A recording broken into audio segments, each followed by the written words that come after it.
Good evening and welcome to the school committee meeting of March 3rd, 2021. This meeting is being broadcast live. It is also being recorded for use at a later date if needed. Just a reminder, I would ask you to please join me in a pledge of allegiance to the flag. I pledge Allegiance to the flag of the United States of America and to the republic for which it stands, one nation, under God, indivisible, with liberty and justice for all.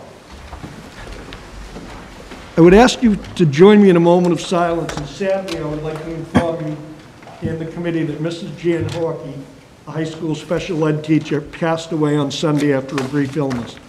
Mrs. Horkey worked in the district for 20 years, and I believe her husband also worked in the district for several years. Some of the people in this very room probably had Mr. Horkey or Mrs. Horkey at one time, so please keep her in your thoughts.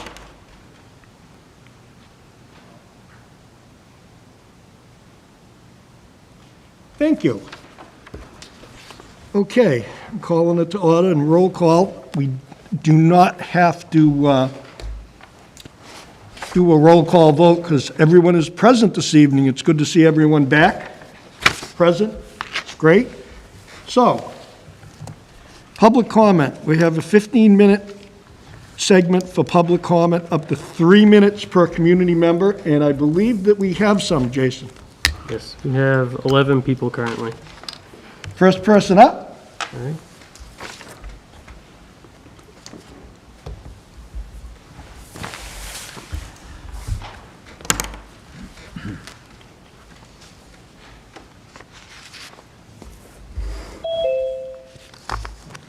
Hello? Oh, hold on, they're still connecting.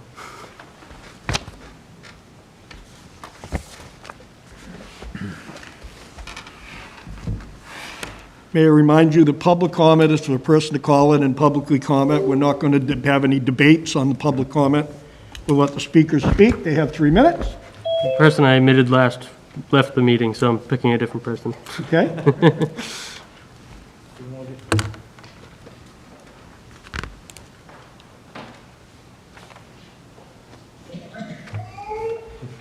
Hello, I'd like you to state your name and address for the committee. Dawn Grace.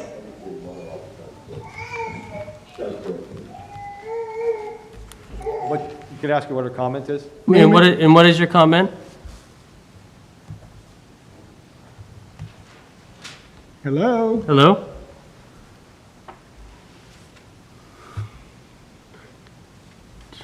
Hello? Hello?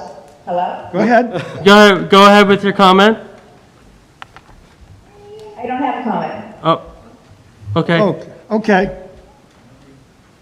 Thank you. All right.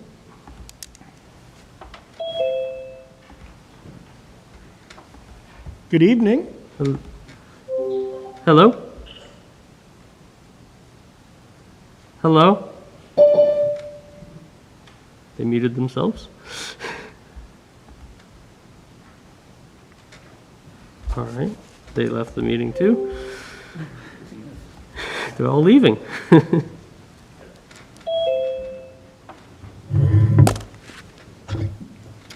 Good evening. Hello, good evening.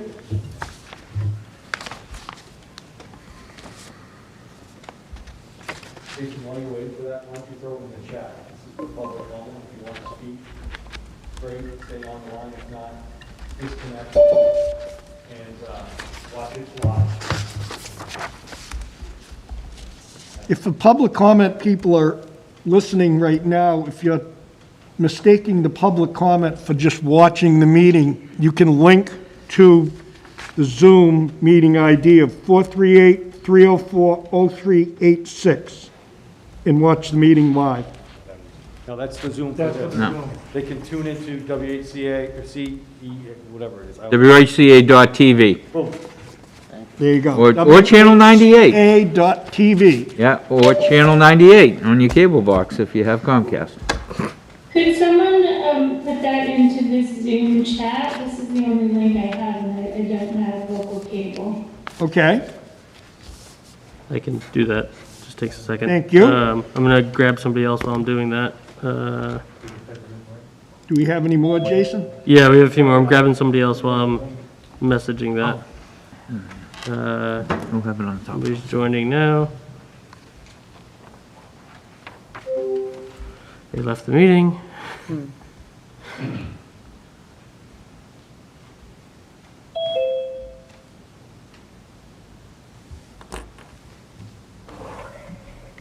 Hello?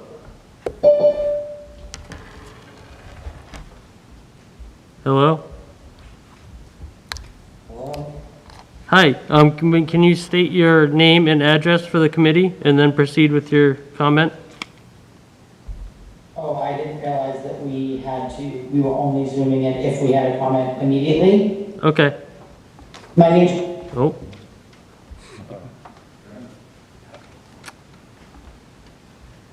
Okay, one sec, sorry. There's 5 more, so we'll see if somebody has a comment.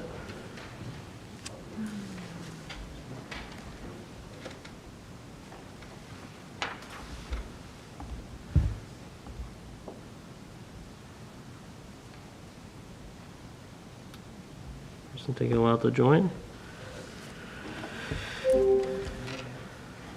Hello?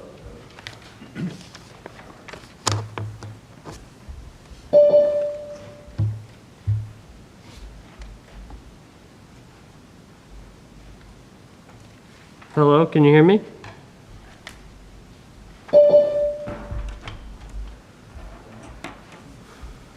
They're all leaving.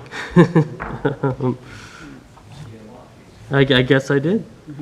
Mr. Chair, Yes. I was made aware that there's a district out in California, and to handle their public comment, what they do is they've set up an actual voicemail that disconnects after 3 minutes, so people can call in during the week. They can leave their comment up to 3 minutes long, and then they just play them at the meeting. They are screened for any, how do I say it, surprises, you know, that people may say, but I saw that too, Fred. I thought that might be an interesting idea. Have you gone through all of them, Jason? There's 3 more, so I'm trying the next one now. The other Okay. person just left, I'm sorry.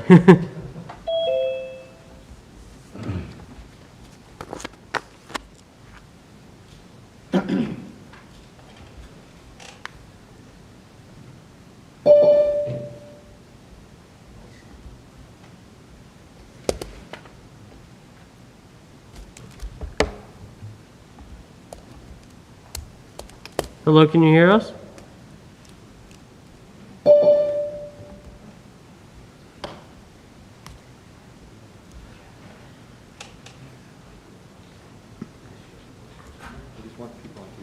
Again, for any of the people that are listening, you can join this meeting on WHCA TV. I sent the link in the chat too, so for whoever's Thank you. joining this. Hello, do you have a comment for the committee? Hello?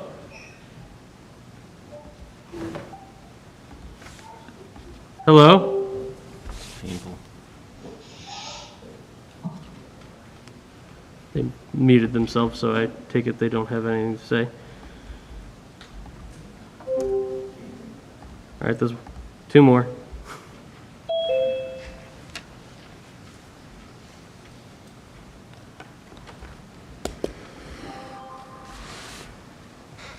Hello?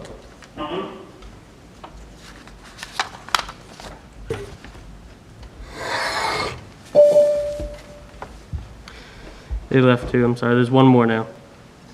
After this person. Hello? Do you have a comment for the... Could you state your name and address, please? Sure, my name is Bethany Last. Did you say my address? Yes, please. Yep. 200 Sportsman Trail in Whitman. Thank you. Thank you. So I just wanted to share an email that I have written to all the board members and the superintendent and assistant superintendent. So I apologize. I know I did receive responses from some of you, and I really appreciate that. if this is repetitive, but I just really wanted to make it clear how I feel. I'm a parent of a first grader, so my child has had a little more than half a year of kindergarten, and now we're going to first grade. So I want to start by thanking you all for your hard work and dedication. I know that this year has not been easy for any of us, and you all really did not sign up for this, so I appreciate all the effort that you put in, and I apologize for the color in the background as well. Sorry, can you still hear me? Yes, we can Yes. hear you. Okay. I put a lot of thought into what I want to say today, and just wanted to kind of express what this year has looked like for me and my family. My daughter loved kindergarten last year. She never gave us any pushback about going to school or doing her work. She had a lot of friends, and she enjoyed going to school events. Over the last year, I've seen my daughter change. She cries. She does not want to go to school. I have to fight with her to complete her work. She says her work is too easy. We spend most of the day on virtual days fighting, which is not typical for us in our relationship. I know that COVID-19 was very scary last year, and we did not understand how it was impacting our children. But I feel that we have the science now, and we understand how that we can move forward safely for all of our children. Again, I know that COVID-19 has been scary, but the impact that remote learning is having on our students socially and emotionally with the loss of learning, I think is scarier.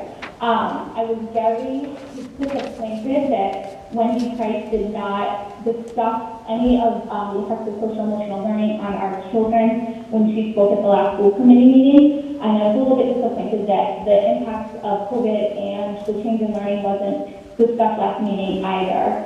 I do feel like there was not a focus on science. There was some misinformation stated.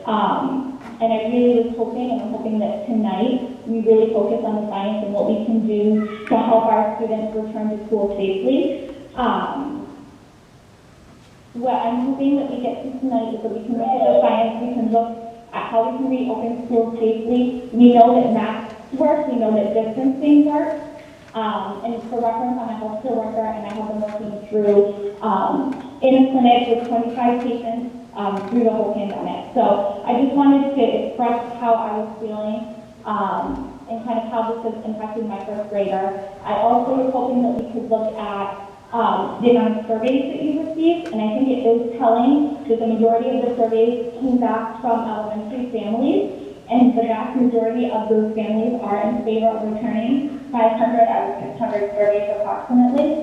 And I think that's because our elementary students really are receiving an inequitable education to their peers in other towns and also in our school district.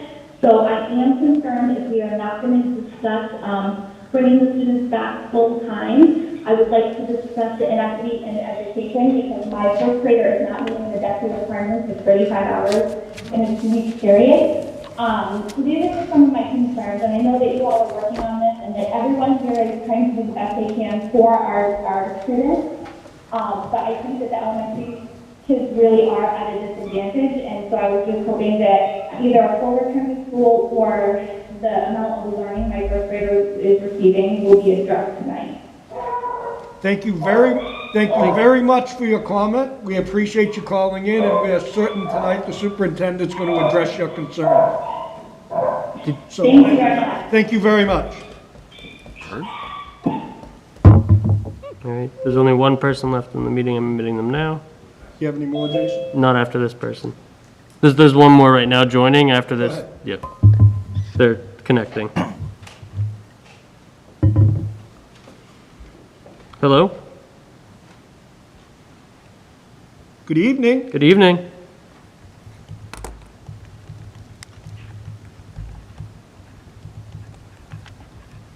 Hello? Hello? Hi. Can you please state your name and address for the committee? Yeah, it's Matthew Karen. I live on Mayflower Road in Hanson. Okay, you can proceed with your comment. Okay, great. I just have a couple points. The first one, and I feel like I need to stand up and start being an advocate for my kids in this whole situation. The email that was sent out by the superintendent recently talked about a survey that was taken, and of the 1,806 responses on that survey, About 65% of those responses were in favor of going back to school, 35% not in favor of going back to school. My point, and Jeff had mentioned that there's quite a lot of uncertainty about going back to school. My point is, with a fairly decent majority of people wanting to go back, the uncertainty is about staying remote, not going back to school. So I just wanted to make that point. I do have another point as well that I wanted to bring up. And Jeff has this entry plan that he talked about for Whitman Hanson. It's all about the students and relationships, who I am and what I believe. My students always come first. I have and always will make decisions in best interest of kids. I have encountered resistance at times, but it's always about them. I agree with that. That is true. My concern is that we're losing sight of that right now. I'm seeing kids, and I'm talking about my own, who sit on the couch all day, watch cartoons, they're on their iPad. I'm talking about my 5th grader. I'm seeing depression, anxiety, social regression, and also educational regression as well. And if we're going to put the best interest of the kids first, which I think we should, I would love to hear the committee start talking more about what can be done to get kids back into school and a lot less about why we can't go back. That's all I have. I appreciate your time, and thank you for giving me a voice here. Thank you very much, and again, I hope the superintendent's initiatives this evening on the reentry will answer some of the questions that you have. And we appreciate you calling in and stating your comments, as we appreciate everyone's comments. This committee is open to anyone that's watching to receive comments and give their input, so do not hesitate to email any of us. I know that some of the people locally have emailed some of us, and that's what school committees are for. We want to hear from you, so thank you very much. That's it. So we've done our 15 right now. We need to progress it from here. We will end the public comment segment of this meeting and move on to the superintendent's report. So we'll give you a minute to relax. Well, I gotta-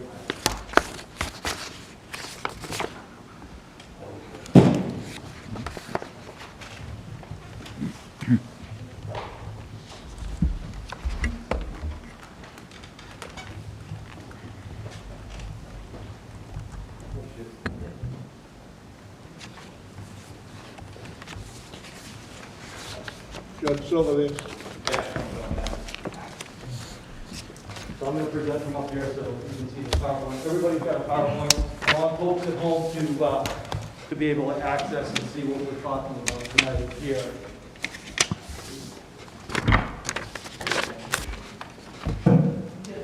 Everybody also has a handout. You can probably see if you want to. Thanks, George.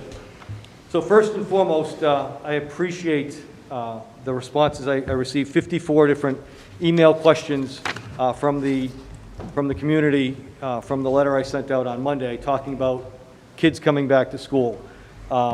People were all over the map on that. Some folks really want their students in. Some folks want to stay in the platform that they're in. Everybody acknowledged, which I think is incredible, they acknowledged the hard work of the teachers that we have in our district. Our reentry, we spoke about this, I think, in January. I told the committee that, look, we need to start planning for reentry. I didn't have a timeline yet, but we needed to start to talk about reentry. I think at our last school committee prior to the budget, we talked about tonight, talking about a reentry plan and the date of reentry and where this committee might be going with reentry.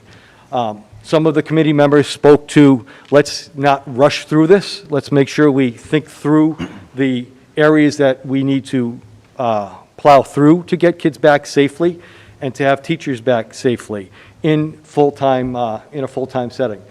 I think some of those decisions have been taken or could potentially be taken off of your plate. The Commissioner of Education, or Deputy Commissioner of Elementary and Secondary Education, Jeff Riley, spoke last week publicly with the governor and is going to the Board of Education on Friday. So it's this Friday at 2 o'clock to seek authority to push schools to allow K-5 students to come back on either April 5th or prior to April 5th. depending on the situation within the district. So Friday, the DESE will probably determine, I feel very confident that Jeff Riley will get the authority to move forward. Another piece that came up in this committee a couple weeks ago was vaccinating our teachers. We've met with our association. We have been meeting weekly, but vaccinating our teachers has come up frequently about their health and their safety when exposed to 24, 25 students.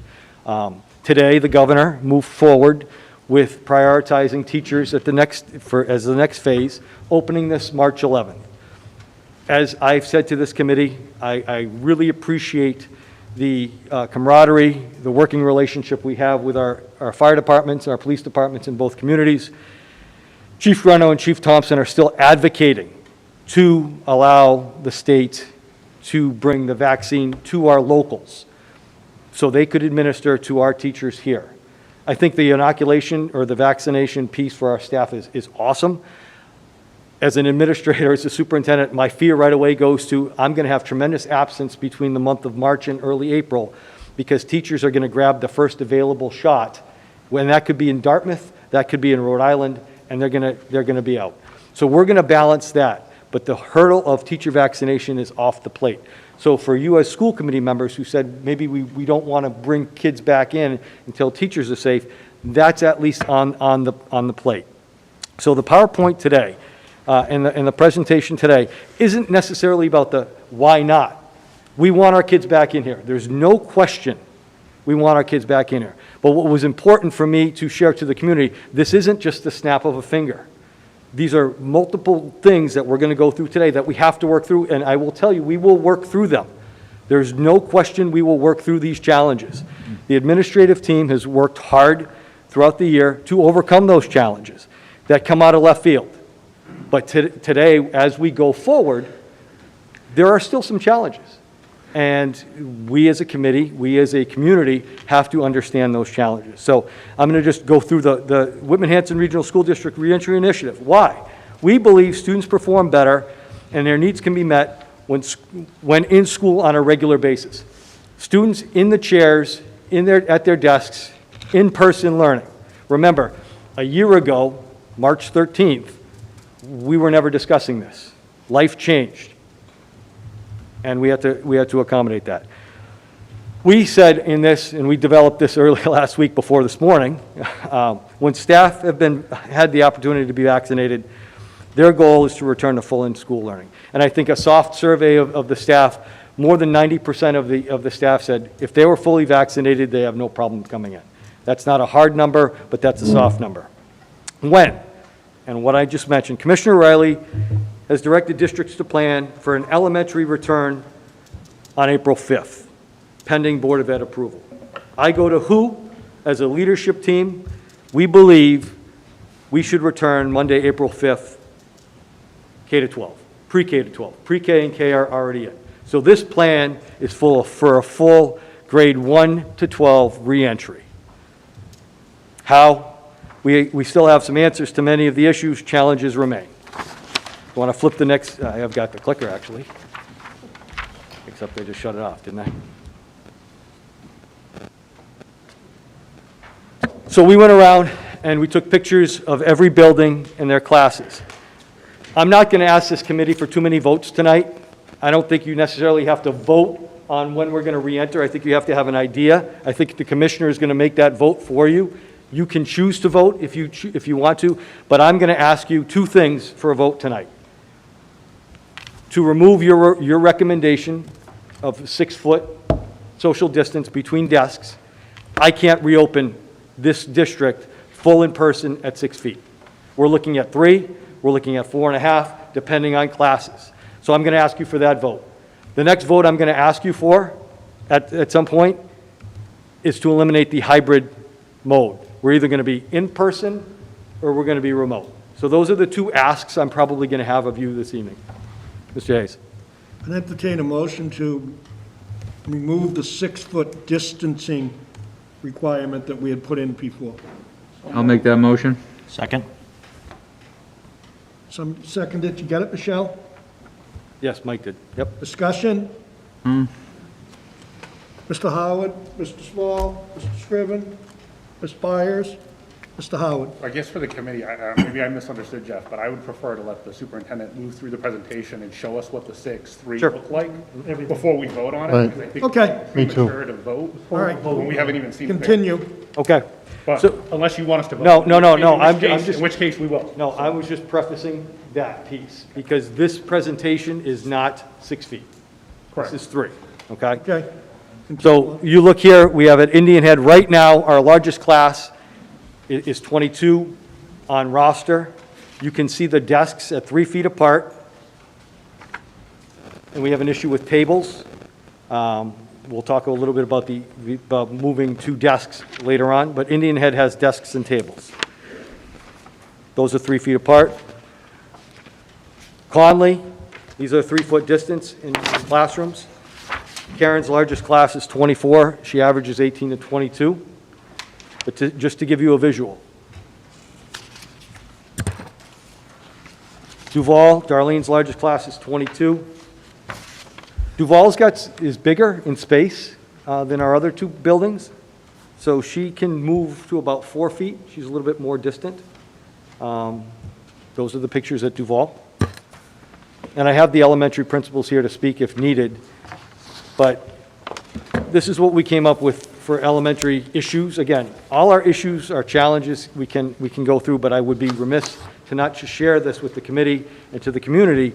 This is what's going to be happening as we bring students back. I do want to preface too, this isn't reopening in 2019. School is going to look really different to a lot of kids. It's going to be masks, which I think they're accustomed to. It's going to be socially distant. We're going to have lunches in different areas. We're going to have bathroom breaks and hand washing, which is going to take time. It's going to look really different. I'm not saying it's a bad thing, but we will have to take this month, hopefully, to prepare our students at home to what they're going to see in school. One of the comments, and I've been talking to teachers all this week about the principal vacancies we have over, students are already asking the questions because we've moved some desks into classrooms to say, are my friends coming back? How far apart? I think we've ingrained students to ask how far apart they're going to be. So they're already asking those questions. I think they're great questions, but I think this is the other part of the social emotional transition that we need to address, and our professionals will address that. But as a community, once we make this decision and start prepping, I'm going to ask parents to start working with their students to say, school is going to look different. You're going to be in school, and it's starting mid-year. It's not like the typical September opening. We did talk about community building when students get back, because some of these students haven't seen their other cohort all year, and if students do return from remote learning to in-person learning, they haven't been in school at all. So in an elementary classroom, we're keeping the teacher at 6 feet at this point.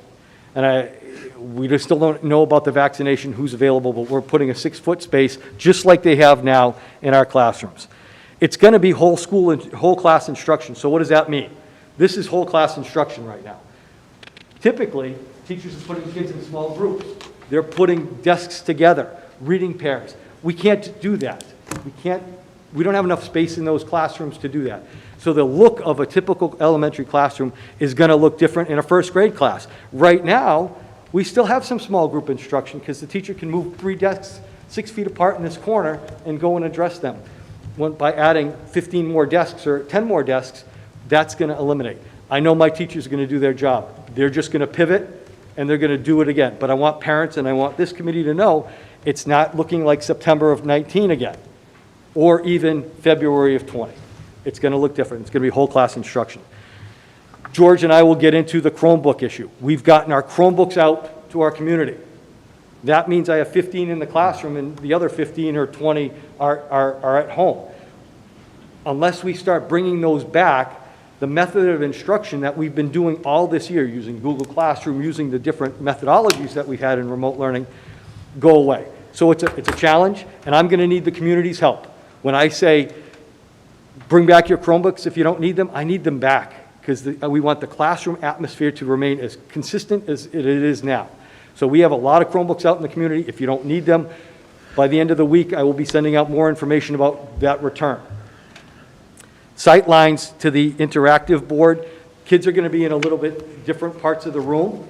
So when the teacher uses their interactive board, the sight lines might be a little different than they have been in the past. Something else that I just wanted to mention. The cafeteria and lunch. We are sticking with 6 feet when students are unmasked. That's the safest, that's required for us to do, and it makes sure that kids are safe. We are going to be utilizing the cafeteria and the gym. So your child might be eating lunch in the gym. Just want parents to know that. Where's my child taking gym? Outside at this point. That's going to be a pivot. That's going to be a shift. We might have kids eating in the hallways at some point, or I'll get down to snacks. Snacks might be in the hallways. Anywhere we're unmasked, it's 6 feet, okay? And the lunch times might have to adjust because of cleaning more desks or more pieces of furniture or different areas. I don't have a lot of, I only have a few staff members that do lunch, and I have a few custodians in the building, so it's going to adjust, and the elementary principals will adjust to that. Transportation's the big thing. The state, DESE, has lifted all restrictions on transportation. If you remember back in August, we talked about only putting 23 students on a bus. Well, 2 weeks ago, 3 weeks ago, those restrictions were canceled. So I can put 3 students in a seat now. The windows have to be open 2 inches, okay? Which, the same protocols we had prior to, but we're putting 3, potentially 2, 3 students on a bus. If parents don't choose to take the bus, and this is the big, whoever went to Conley, whoever picks up and drops off at Duval, if I add double the cars for drop-off and pickup, we have to come up with a formula or a plan for parents, okay? Another, I want to say, issue, challenge we can accommodate, but we're going to have to involve both of our PDs in Hanson and Whitman to help us with that, because we might have a backup on Route 50, was it 58 in Hanson? Yeah. You know, and we might have a backup on Forest Street onto 18. So we have to work with them. Again, something that I want to state, because if we don't have this fixed, I'm going to have angry parents and angry students because they're going to be in traffic. So modification on pickup and drop-off.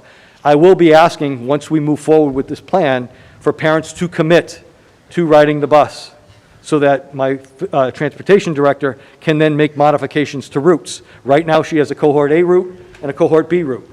Those routes are going to shift, and those times might change. And again, if we talk about a month, and I'm going to ask parents later on to give us a determination, it's not next week, it'll be the week after, but I'm going to have a drop-dead date of making a decision, because your transportation will be affected with those routes at this point. Mask breaks and snack breaks, they will be staggered by rooms. We went through an elementary room today.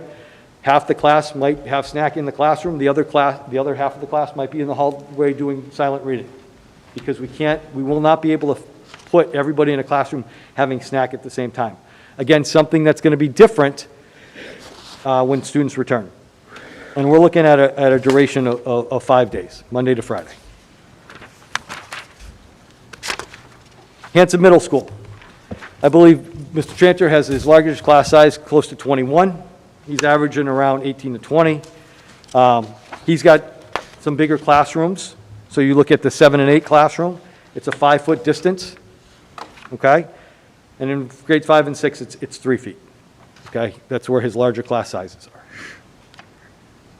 Whitman Middle School is our biggest problem right now because it's old, but because of the desks that we have. We have trapezoid tables, okay? And if you look at the picture on your screen, or if people are looking from home, we have 2 people sitting at a trap table.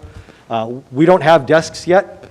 We are looking for desks. We're looking to modify that classroom the best we can to allow students to return to Whitman Middle. Again, challenge, we will look through it, but this is an issue. I can't put 22 kids, and I think Carrie said her largest class is 22 or 23.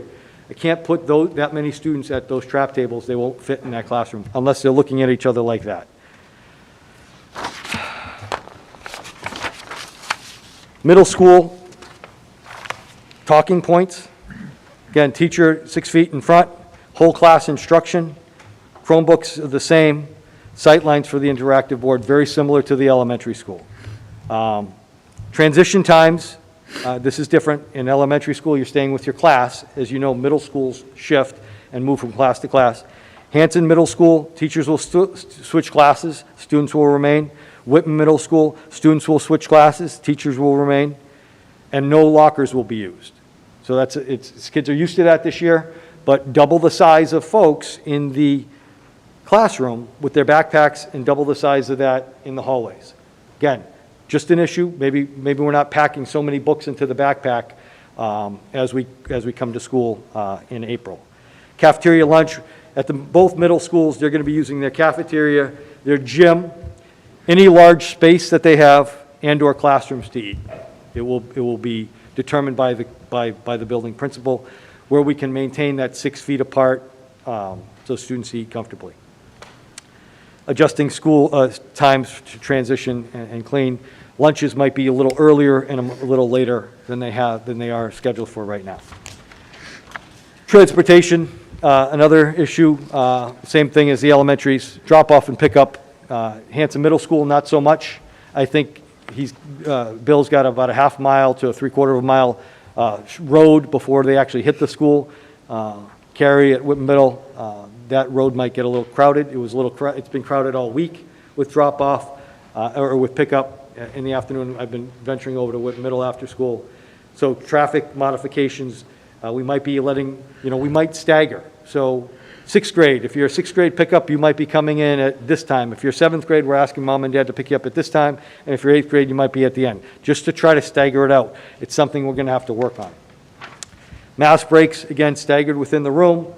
Hallways and open areas, it's going to be a little bit more congested at how kids feel. And again, I heard from some parents today, and I don't disagree, the social emotional piece. There is going to be a social emotional piece for some of the students that are nervous about coming back as well. So we have to doesn't mean we're driving our decisions by that, but when the gentleman talked about my entry plan about all kids, I have to be concerned about those 35% that don't want to come either. So that's that whole dynamic. What's in the best interest of all? And we have to make those decisions. So those students who have relayed to me that they get nervous around crowds, we have to be mindful of that, especially in the COVID pandemic. This is all new for us as well. And then 5 full days at Whitman Middle and at Hanson Middle. High school is going to get a little dicey. Chris's largest class is 30, and we have put kids in a classroom of 30 before. That being said, I'm cautiously optimistic because Chris also has the largest remote population, that some of those students will still stay remote, and we will be able to pull those chairs out. But I don't know that right now. So they're remote now, but given the option to come in, they might come in. So we need to look at the largest class that we have in our buildings. Planning, Chris has 92 sections, which means classes of 24 or more students. That's not a bad number. I don't want this committee to get nervous. 24 kids in a classroom is not a bad number. In COVID it is. It's not ideal. But as you can see, we're at a 2.5 to 3 foot distance in some of these classes. And Chris gave you some students sitting there. Very doable. We've done it before, but I just want folks to know that's where we're at. High school issues, a little similar, but a little bit different. Teacher in the front, whole class instruction again, and I think high school students are more in tune to whole class instruction anyway, but there are sometimes small groups, there will not be. Chromebooks are an issue. Students switch classes, the teachers remain just like a regular high school schedule. No lockers will be used, so there's not going to be, time to talk and hang out with your buddy at your locker, which also means kids, we have 1,160 kids in this high school. They're all going to be here, minus the 250 that might stay remote. And I'll get to that remote piece in a minute. Right now, we have a one-way hallway. If you walk this building, you can see markings on the floor. Go this way, take a left, don't use this stairwell. We can't do that with everyone. Otherwise, we're going to have 15-minute passing times. So it's going to be 2019, March 1st, 2020, dismissal. The bell rings, everybody gets out, and they go. Okay? Transportation, I'm not as concerned about high school busing. We have seen numbers in high school, kids are on, kids are off. Drop off and pick up, maybe, maybe not. It'll depend on if we have a tremendous influx. My issue or our issue, one of the things that has to be said, we have 13 crates or not dumpsters, containers in the junior parking lot taking up parking spaces. So juniors, if you're listening right now, you might not be able to drive until the seniors get out, if Dr. Jones allows you to come up to upper campus. But that could be a potential issue for parent drop-off and pickup when they thought their junior might be able to ride. We have spots, but it's going to be limited. It's not going to be open to 400 or 450 kids. And then we're looking at Monday through Friday again. And we say this as challenges, and I think a challenge, this team that I have here is phenomenal at looking at something and looking at all sides of the box, in, out, up, down, everywhere, and trying to figure it out. But these are the things that we have to work through to make this a sustainable re-entry, so that in 3 weeks or the week after April vacation, we're not going full remote. Okay? And that's a concern. And a parent emailed me and said, why would you change now when people are going to go out and do things over April break and you're just going to be in remote after that because you're going to have spikes all over the place? So those are out there in the community as well. So these are the challenges we have. Vaccinations for staff. I want to make sure my people, especially, people that are my age right now, I'm getting up there, that aren't, a little more susceptible to this. The older you get, that vaccinations are out there. So I think there's a plan, at least getting out there, that they have the opportunity to be vaccinated. 6 foot to 3 foot is the issue between this committee to discuss. Everything I have from DESE, everything I have from DPH, everything I have from the statements from the physicians that the commissioner sends out says 3 feet is acceptable. CDC is still at 6, okay? DESE is saying 3 feet. DESE is my boss, so to speak. You are my bosses, but DESE is my governing body. They're recommending 3 feet, saying between 3 and 6. And every day, there's a different article to support or go against. Support, go against. My colleagues have moved from 3 to 6. Some of them started at 3 and stayed at 3 this year across the state. Some have stayed at 6 and are looking to go to 3. And again, as I preface, the commissioner, I think, is going to push our hand a little to what DESE is recommending. And we'll talk a little bit about choice after this. Quarantine and contact tracing, and I'm going to have Lisa speak to this in a minute. Lisa's my COVID specialist. She's been our lead nurse, phenomenal during this. She's going to be the expert. She has concerns about quarantine and contact tracing, and I'll address the quarantine. You had asked, what are we going to do if we have to quarantine folks? So after I finish that, I'll go into it. But quarantining really means if we go from 6 to 3, and we haven't had major transmissions in this district, we have not. To be very honest, the kids have done a phenomenal job. Parents, when students have been ill, have kept them home. So we haven't had a lot of transmission, but we have had a lot of quarantining. And we have been able to provide some education to those quarantine students. Our plan moving forward would be to provide some education for students because there might be a higher number quarantined. For instance, an elementary classroom, instead of 2 or 3 kids being quarantined, it might be 7 or 8 if we go to 3 feet or once we re-enter. Parent commitment to instructional placement and transportation. This is going to be absolutely huge because we are going to make decisions on where we move desks. You saw Whitman Middle, I need desks. If parents, and I'm saying today, March 17th, if the committee moves forward, if the commissioner moves forward with an April 5th start date, we're looking at, by March 17th, if you are moving your program, if the committee decides only remote and only full in person, if you are a hybrid student and you choose to go remote, I need to know by March 17th. Because parents do have a choice. Parents have a choice, K to 8. That was the overwhelming response or question out of the 54 emails I received. My student has done a nice job. This has worked for my family. Whatever the circumstance, parents want to stay remote. You do have that option. I'm nervous because I don't have a lot of remote space for elementary students to move from hybrid to remote. We can make that happen, but that's why I'm going to need a firm commitment because I have some problems to solve. So pre-K to 8 remote stays as is. 6 through 12 remote, 6 through 8 are already in their program. 9 through 12 remote will stay the same because we're going to continue to live stream 6 through 12. If students in 6 through 8 now choose to go remote, they won't go to a certain teacher, they will stay in their classroom and just live stream from home. So those are conversations that I'm going to ask parents to call their principal, and this will all be detailed in notes in a letter. Let your principal know. Same thing, if you're in a full remote program right now and you choose to come in live, you need to notify that principal because they have to make arrangements in your classroom because we have you separate in a separate school right now. So that's going to be a commitment. And then I also need, if you're not taking the bus or if you're going to take the bus, Karen Villanueva will send something out from transportation. I'm going to need to know so she can readjust routes. I just don't want to have her driving all over the place. If you need transportation, we got it, but we have to adjust the routes, just like we do in the summer. I spoke to no room for additional students in full remote in the elementary right now. We have to make an accommodation, and I have a way to do that, but I'm going to need a hard number from parents. It's not going to be the historical approach to a traditional classroom.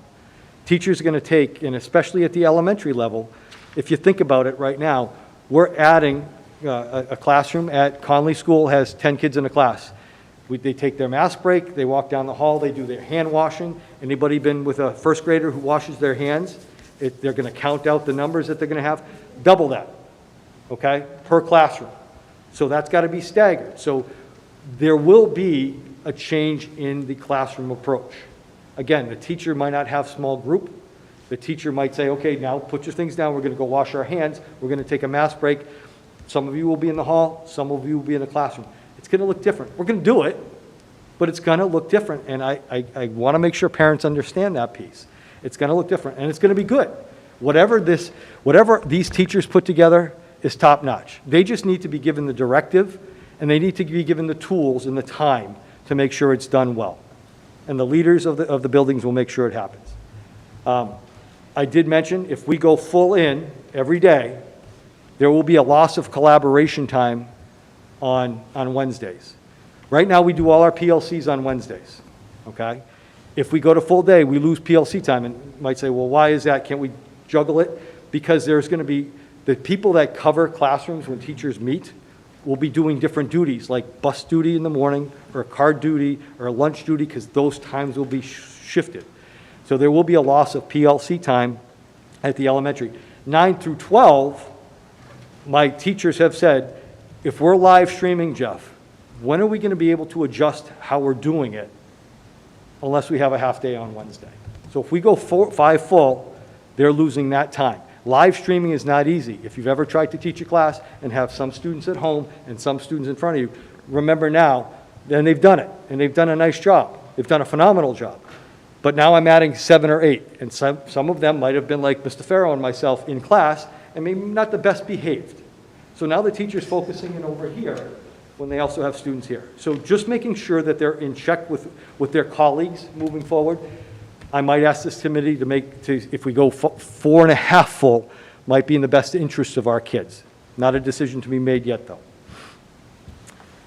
The return of the borrowed Chromebooks, Mr. Farrow is going grayer than gray trying to get these back because we have MCAS testing. And we have really good classrooms right now where teachers are using Google and they're doing instructional learning on their devices. And we won't be able to get them. We will be able to get them back. It's just the timing piece. Mr. Scriven. Sorry to interrupt, Jeff. If you could just speak to that acronym, PLC, professional learning, just so people at home know, understand, and what's involved with that professional learning? So it's when teachers collaborate Right. about the kids. So the 4th grade team could get together and say, hey, are you seeing this? What are you seeing with the students at their grade level? Principal, they have an agenda. Principal comes in. We talk about special education. We talk about students that might need a little assistance, who's doing well, where people are at. Mm-hmm. Thank you. You're very welcome. Sorry about that. I forget about using acronyms.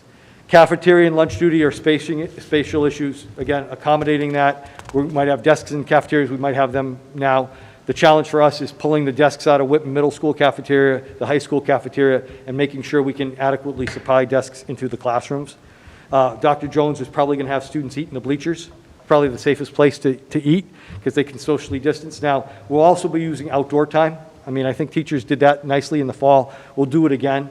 I'm not really going to get out and to buy outdoor classrooms. I don't know if they're available, and I technically really don't have the funds right now, but we will be using outdoors as best we can once the weather shifts. And again, if we look at an April 5th start, 2 weeks in, we go to April vacation. I'm really hoping by the end of April, we're having nice 85-degree days, windows are open, and we can get kids outside. The trap tables at Whitman Middle School are our biggest problem right now because we don't have a solution, and we will have to figure out a solution. A couple of members asked what's left at McQuon, if anything's left at McQuon. We went over, took some pictures of McQuon. There's nothing there worth salvaging. We got rid of everything a couple of years ago. So there's really nothing we can salvage at McQuon, but great idea. Live streaming at the secondary, that might be a shift. What I'm going to tell kids, and Dr. Jones will have to enforce this, look, if you're committing to coming in full-time, you're coming in full-time. It's not because you overslept that you're going to stay home for first period and just live stream. We're making plans for you to be in school. So you're going to have to be there. It can't be 2 days in, 2 days out. You know, if there's a special accommodation at the elementary level, and I did have a parent ask me this, parent is working really hard, doing well, students are doing well in hybrid, but if we go full in, it's gonna mess up his childcare with his parents. So maybe he asked if we do, can my kids do full in on Monday, Tuesday, Wednesday, and then remote at the middle level? And I said I'd ask the principal and we'd try to work something out. So those are the unique circumstances that we're going to have to work around, because there are some things, if we just make a blanket yes or no, it's not going to fit all, and that's not going to go to the mission of what we have about making sure we take care of all kids. The costs, if we decide to buy some desks, and it looks like we probably will buy some desks at the elementary level, we're going to have to make a decision if we want to buy any plexiglass dividers for lunch. Really doesn't work well in a classroom if we put the dividers there, because within, and Lisa will speak to this, within 3 feet or wherever you're at, even with a divider, you're under the guise of contact tracing. Divider doesn't really matter for you. And one of the things we were thinking about at lunch, we'll put the dividers up at the lunch table and separate Mr. Howard and myself. The divider's only on the table, so we just turn behind and talk to each other, because that's what kids will do. And then the monkey out there, the challenge that we have, and the state's putting it on us, is MCAS. April 5th is the window for MCAS to be administered at the elementary level. My snide comment on the side is April 5th is the date that the commissioner is asking us to come back in elementary level. I don't know if they coincide, but if you want to read between the lines, that's my public comment on that. I'm really discouraged by the fact that we're doing MCAS. I'll state that publicly. I'm going to have kids coming in April. I'm going to have MCAS being tested, grades 3 to 8 in April. I'm going to have kids tested in grades 9, 10, and 11 in the month of May at the high school.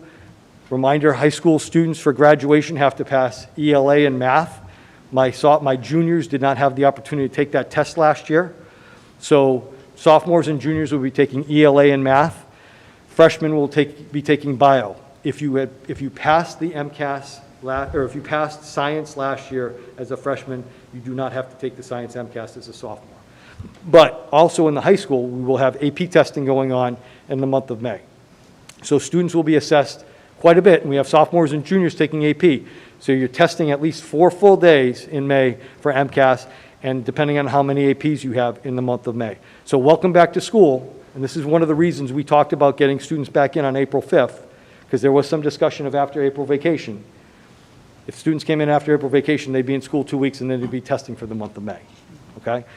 But the implementation of MCAS, and we spoke to this about the Chromebook initiative last week, a little bit about the refurbishing of Chromebooks.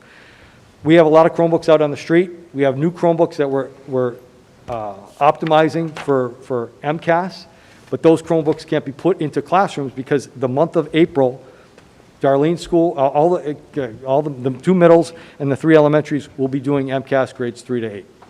So we have Chromebooks out on in those classrooms or in those buildings strictly for MCAS. Same thing in the high school. And Dr. Jones has an issue because he's got 4 days of 600 plus Chromebooks being used for MCAS. So those are the challenges that we're facing. Again, nothing is something that is overwhelming. The trap tables make me nervous, but I think we could figure it out. The parent remote choice is going to be there. So whoever's watching, listening, and I'll repeat this tomorrow in a letter out, parents have an option. The commissioner said parents will have an option to stay remote or to move to remote if they're uncomfortable coming in the building. So it is your choice. We will keep the program you have in place if it's full in person or if it's remote. What I can't do is split. We can't do a hybrid if we move forward to this. But I know parents were concerned about health and wellness, and some of their students are nervous about, coming in with a full building. You could choose remote. I can't have kids back and forth in the hybrid that they are now, especially at the elementary level. If it's the middle and high, we might have a conversation. You might have a conversation with your counselor or your principal on a specific case if it has to be worked out. Again, we're willing to work with parents on this. April 5th brings us 10 weeks till the end of school. Okay? What I want to say here, and this has nothing to do with this presentation of reentry, we're not going to be able to offer a remote option in September.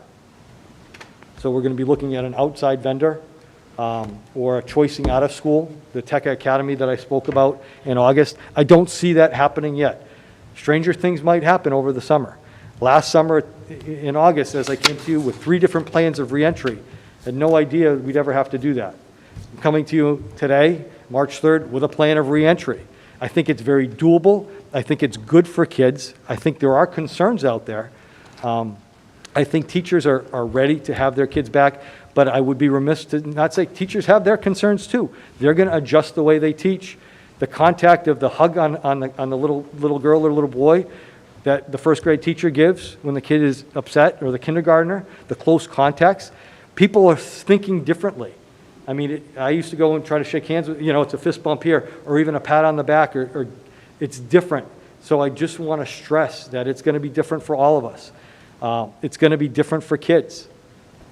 And that's okay. And again, the teams, the teachers and the administrators will make sure that we put every effort forth to make sure it's the best experience.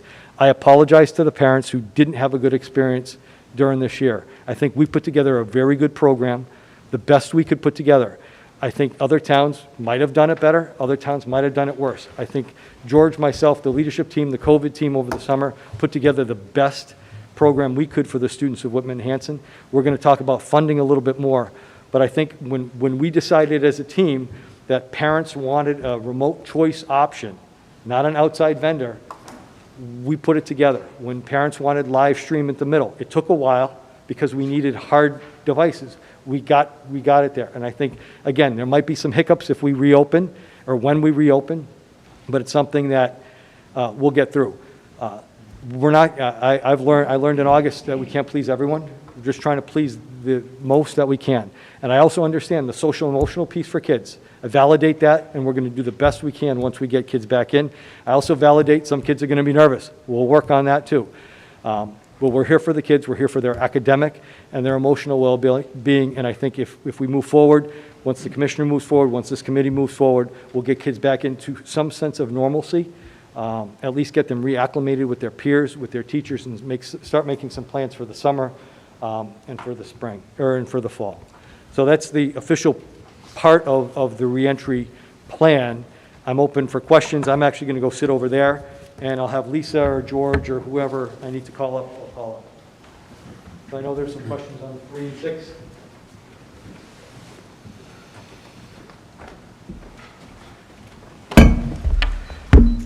Bill, can you put the lights back on? Please. Go ahead, go to the map. Don't turn them off now.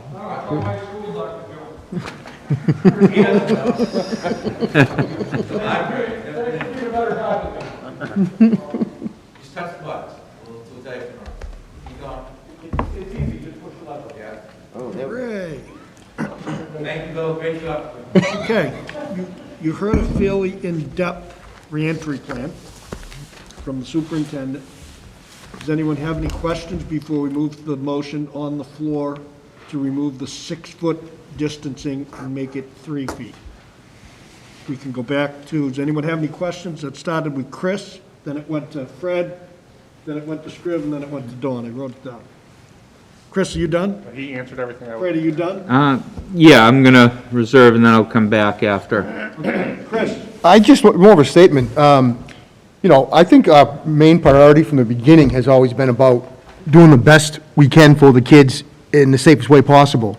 It's just a little thing about people always referring to how schools are safe, we can get kids, well, yeah, because all these mitigation protocols are in place, making it safe. So when we start to pull back on some of these protocols, you know, we need to expect that we might have some issues. You know, I think you guys have done a great job, and I appreciate the presentation, Jeff, very thorough. But I just think it's just another example of, from the outside, it looks easy, you know, but if you're in it, you understand some of the complexities and some of the concerns. Thank you. Dawn? A question on the motion, actually. It was to remove the 6 feet. So are we still going to adhere to 3? Are we moving it from 6 feet to 3, or no? we're I'm looking just- for anything, right, the committee had told us in August that they didn't want anything less than 6. Right. I'm looking for anything less than 6. I mean, it could be phrased any way. I think the smallest area, I might have a 2.5-foot spot in a high school classroom today. That might be gone because those kids are remote. But if you looked at that 30-foot or 30-student classroom, and that's the other thing, if we end up with that, Dr. Jones might have those students in the gym, you know? And that's the other flexibility. A teacher who teaches a language or a high school teacher might be teaching in another area because of space. But I'm looking for things, we didn't find in most classrooms across the district anything less than in 3. Am I correct, George? You got a couple spots? The only issue that you have where you will be under 3 is at the Whitman Middle School currently. If we cannot solve that trapezoid table issue, and for parents at home who don't know what we're talking about, think of sophomore year geometry, a trapezoid. That's what everything is built like. So if we cannot solve that issue, then you are looking at less than 2 feet. Also, I want people to be aware that when we were at 6 feet and kids got up and moved in the class, you went down to a buffer of 3 feet. Well, if you're at 3 feet and you get up and move in a class, you're now much closer. That is the reality of the situation. How many classrooms have the trapezoid tables at Whitman Middle? How many classes are we talking about? All of them, so you're looking at approximately 22 to 25. Okay, and what's the largest class size at Whitman Middle? 23 currently, based on the numbers that we have now with those students who went to full remote. 23, is that just when we combine the 2 hybrids? Yes, To come yes. together? Right. Yes, And yeah, the yeah, full so- remote is out excluding. Right, and the beauty of the so in a perfect world, when Whitman Middle School had a lot of people, you would sit the long way of the trapezoid, 2 people at one trapezoid table. So now, in hybrid, it still works, I mean, in this hybrid situation, it still works out beautifully because you now sit 1 person at a trap for half the cohort. So if we go back, you're now back to that situation.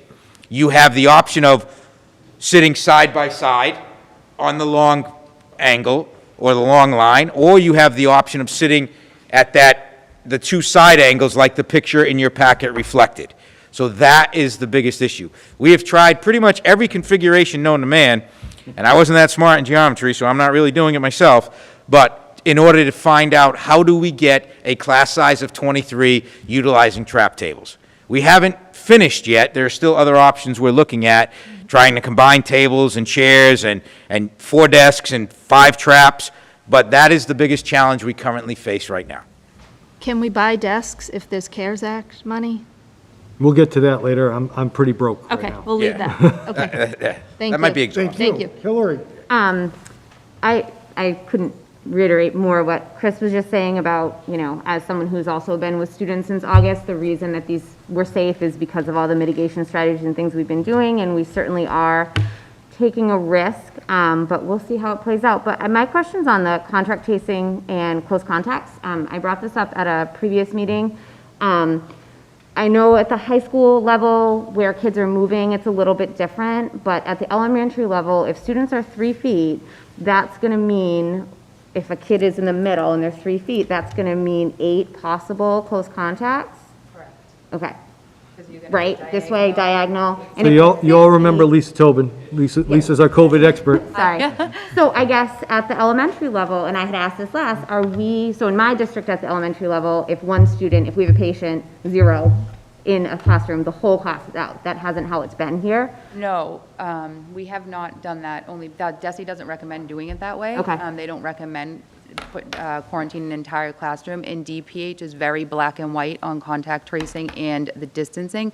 So the challenge for us is we're bringing everybody back because DESE says that 3 feet is safe, but DPH has not changed any criteria for a close contact or the criteria on how we contact trace. So if we have kids at 3 feet apart, and right, we haven't been challenged by 3 feet yet. We've had over 200 students and staff test positive in this district since the beginning of the school year with very limited in-school transmission. So contact tracing mostly happens on the bus or athletic teams because we have that 6 feet. If the tables are at or the chairs are at 5 feet 11 inches, then we have to contact trace, and we've had to do that a little bit here at the high school. So when you start putting the kids at 3 feet, the teachers will have to keep there's no changing of desks. The students will have to stay in their desks. The teachers will have a roster and really an accurate measurement so that we don't have to close a whole classroom. So we want to be able to quarantine the right amount of students and, keep the unaffected students in the classroom. But when you're talking at the elementary level, anywhere from 8 to 10 kids could be quarantined at one time. Yep. And then if you start talking about the high school level, because they go to, move classrooms, you could be talking 50 kids. Yeah, 50 kids, just in the classroom, and that's not addressing the bus or their after-school activities or if they saw a counselor that day or, where it's just going to affect many, many more kids. Yeah. Can I ask a follow-up? Go ahead. I guess, and I don't know if this is now or later. So my follow-up is, what are we going to do, right? At the middle school, 6 through 12, it's solved, right, because of the live streaming. Yep. But at the elementary schools, if you've got 8 to 10 kids out of a class quarantining for 10 days or 7 days or whatever it is now, what is it? That's the other piece, is that DPH changed the quarantine back in December. Yep. But there's been no change with vaccines. Even if you're fully vaccinated, you still have to do the same quarantine. So there's 3 levels. Your student could potentially be out from anywhere from 5 to 14 days. Okay. So it's sort of depending on the circumstances and if they test out or if they show symptoms, so it kind of depends on the kid and the circumstances, but that's anywhere from 5 to 14. Right. I'm sorry, 8 to 14. You can test on day You can 5. come back, Yeah. Yep. So that's my question. What are we going to do at the elementary level when they're not live streaming to make sure the kids are receiving the same instruction? Because if it's not a whole class, the other 8 kids or 10 kids in their class are getting the instruction and they're at home. Sure. So first and foremost, we will not be live streaming at the elementary level. I want to just make that clear. And we also need to remember that at the elementary level, we have what's called the hybrid virtual classroom teachers. Those are 6 professionals, 2 basically out of each school, that have been assigned all year to teach science and social studies. With a full return, we would then say students will still concentrate, because we are in the MCAS season. Science is a tested subject, social studies is not. We are benefited by our robust, brand-new ELA program, which has direct tie-ins to the frameworks for science and social studies. So I want to let everyone know that literacy and numeracy, ELA and math will still be the predominant subjects and methods of instruction with a full return. Because we're in MCAS season, we're not necessarily going to be looking at, as specific subjects, science and social studies. What we will be doing is making the tie-ins, because the MCAS frameworks have crossovers in the ELA frameworks to science and social studies that the regular classroom teacher will be doing. Thus, you have 6 professional individuals who, for lack of a better term, are going to change they're going to change the complexity of the roles they're in. Those teachers will then assume the role that if there's a need for large amount of students who are now in quarantine, they will be able to have remote support from those teachers. However, because the commissioner also offered a remote option to parents throughout the rest of this year, and our remote school has such tight numbers, we have to see what the numbers are for parents that come back. Because you could be looking at a situation where this side of the room is out of the third grade class. The teacher of record still provides the work. However, one of our teachers, who was from those 6 that has now changed the description of their job, is providing the live in-person support for them. But the teacher of record is still providing the work. You would then also have, if there are numerous people who don't want to move from hybrid to full in-person, but choose what the commissioner is allowing for remote, you would then choose from some of those extra hybrid virtual teachers the ability to offer more remote classes encapsulated.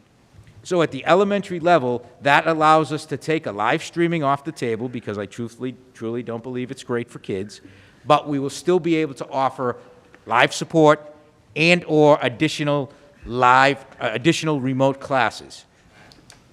It's easy for me to say that, we just don't know the numbers yet because those haven't come back.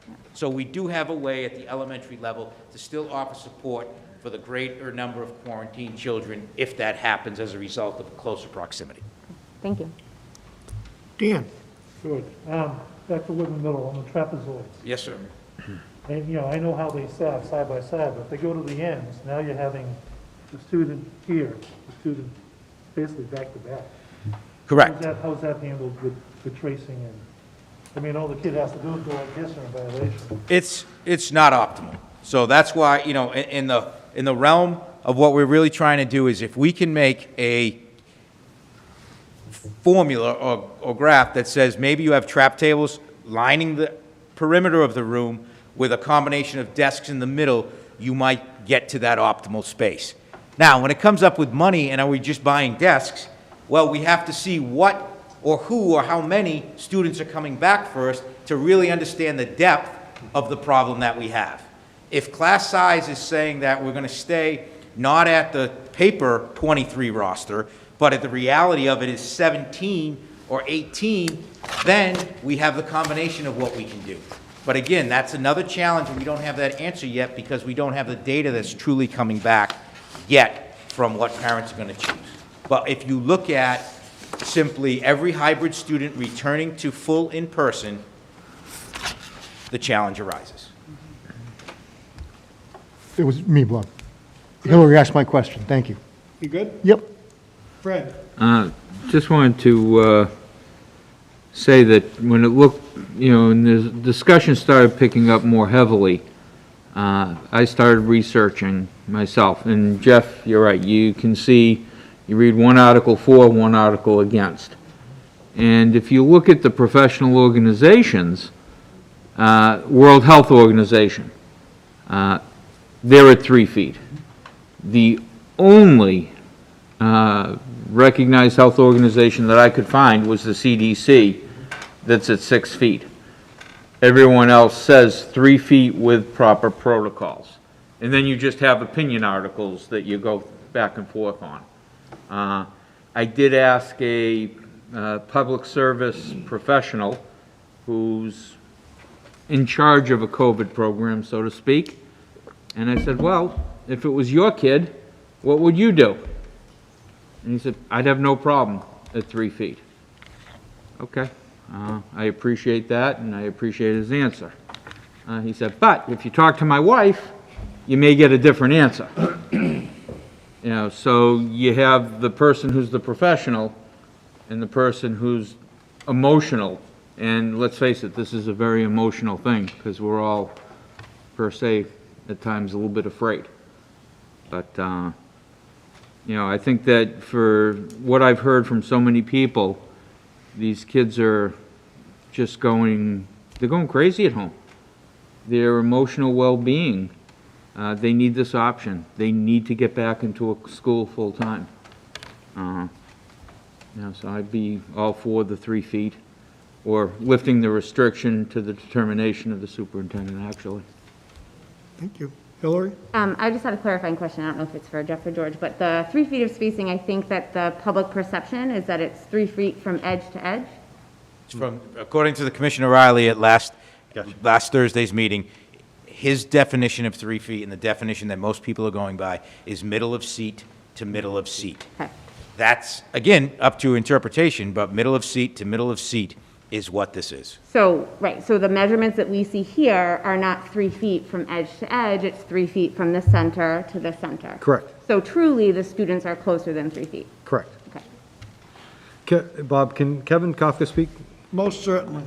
Oh, absolutely. Good evening, everybody. Thank you. This is a crazy, challenging time, and I hope you have your boots and your raincoat ready, because a lot of stuff is rolling down at us, right? And unfortunately, I think there's going to be some tied with this. I think what we've seen so far is the idea of masks, distance, cleaning, those protocols I think we've put in place, and I think those have been great. We have to obviously be cognizant of that moving forward. I think we currently have language, certainly within our MOU and also within our practice, that prioritizes 6 feet where possible to a minimum of 3, right? So I think maybe if the committee is going to adopt maybe a language change, or even if they have to, if they can stay within that parameter, right? If we know that 6 feet is ultimately where we want to go, so let's prioritize that where possible, the 3 feet minimum piece, right? I think that gives you the flexibility based on, older buildings, types of tables and others. Anything less than that obviously is problematic, and some of these things we're going to have to, work out together kind of in our MOU. But I don't know if that gives you more flexibility or to the extent of let the superintendent figure out, but something that says prioritize 6 feet where applicable or where possible to a, minimum of 3. If I could at least make that point. Dawn or Fred?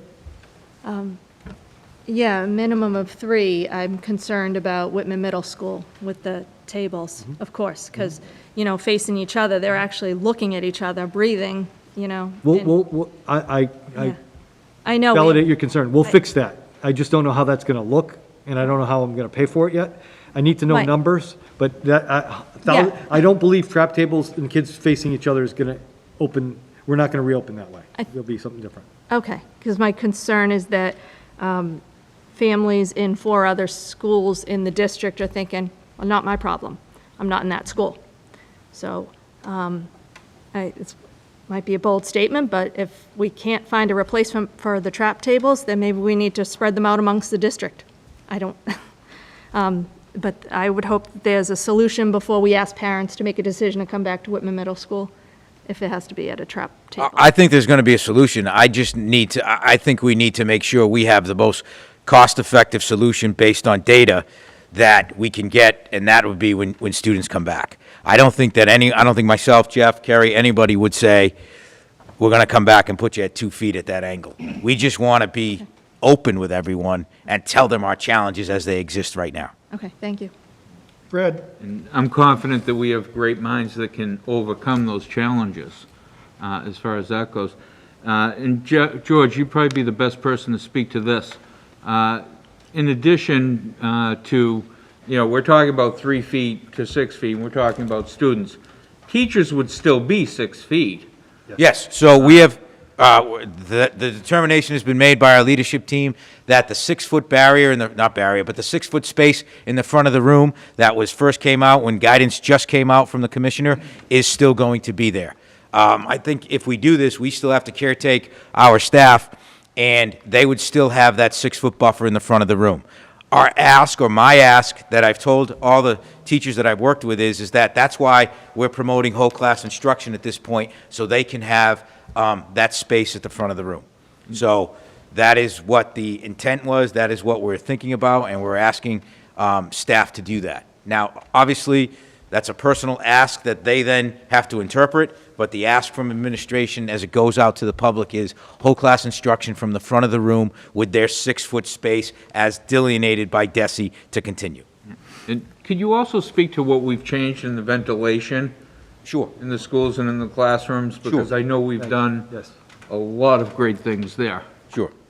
So early on, when ventilation first became such a serious issue, when this came about, and we're talking sometime around July, Ernie Sandlin, the Director of Facilities, was able to purchase what's called the iWave system.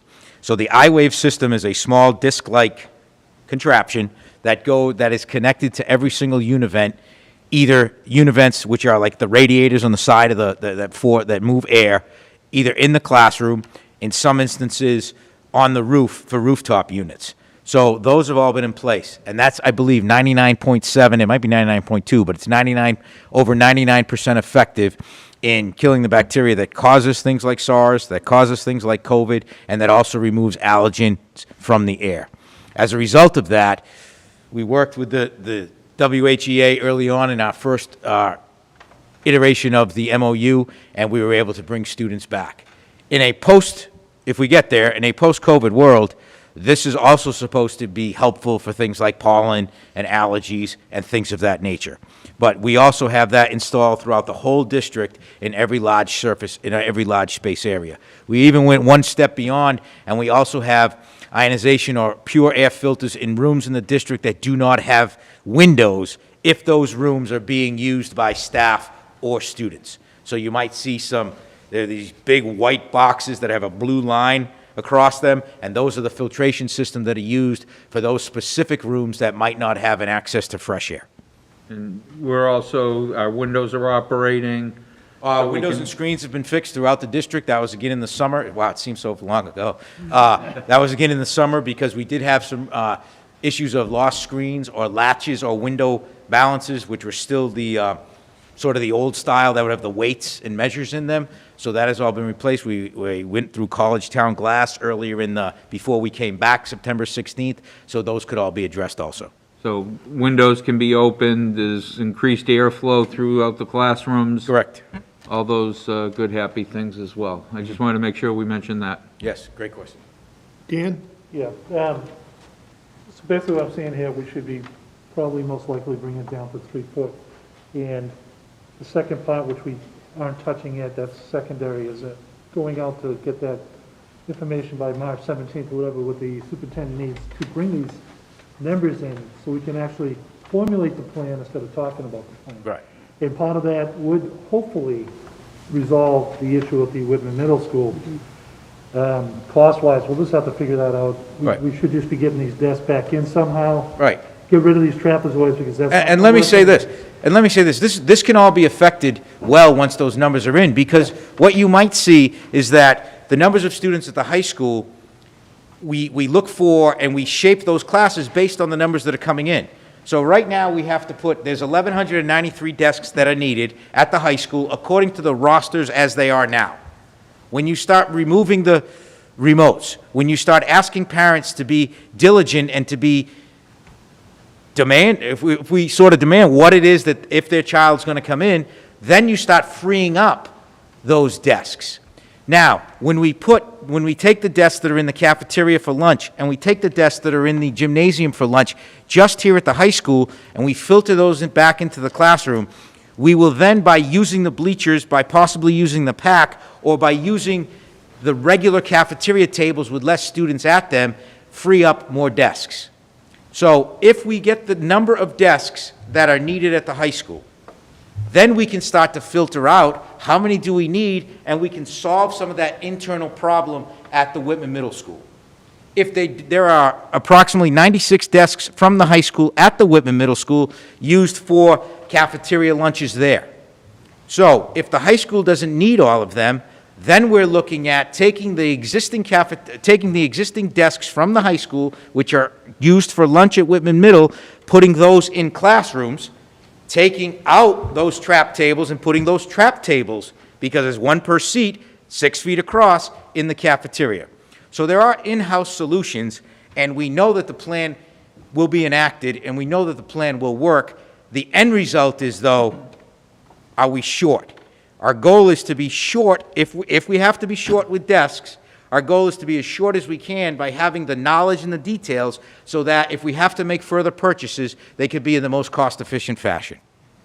Second part of that, just to follow up, I think a few members have already, Hillary started that out. Things have worked because we've had measures in place.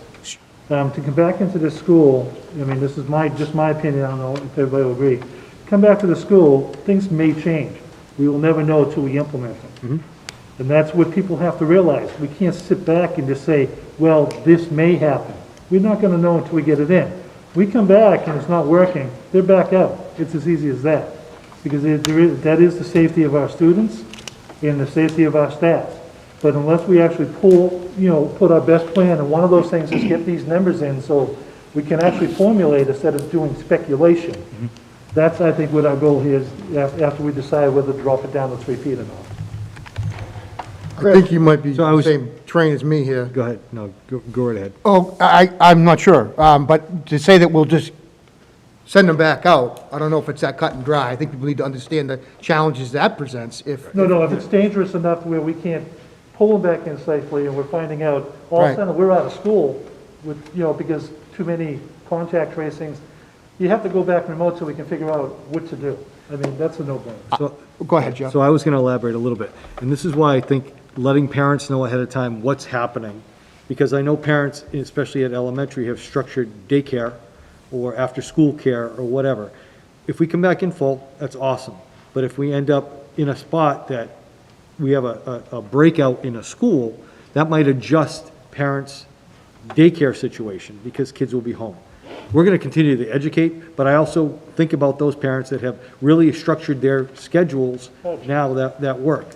The one piece I was going to add to when Dan talked about quarantining, so my wife's a teacher at Situate High. Football started a week ago. Sunday night, she got an email, all the football team's quarantined because somebody is out.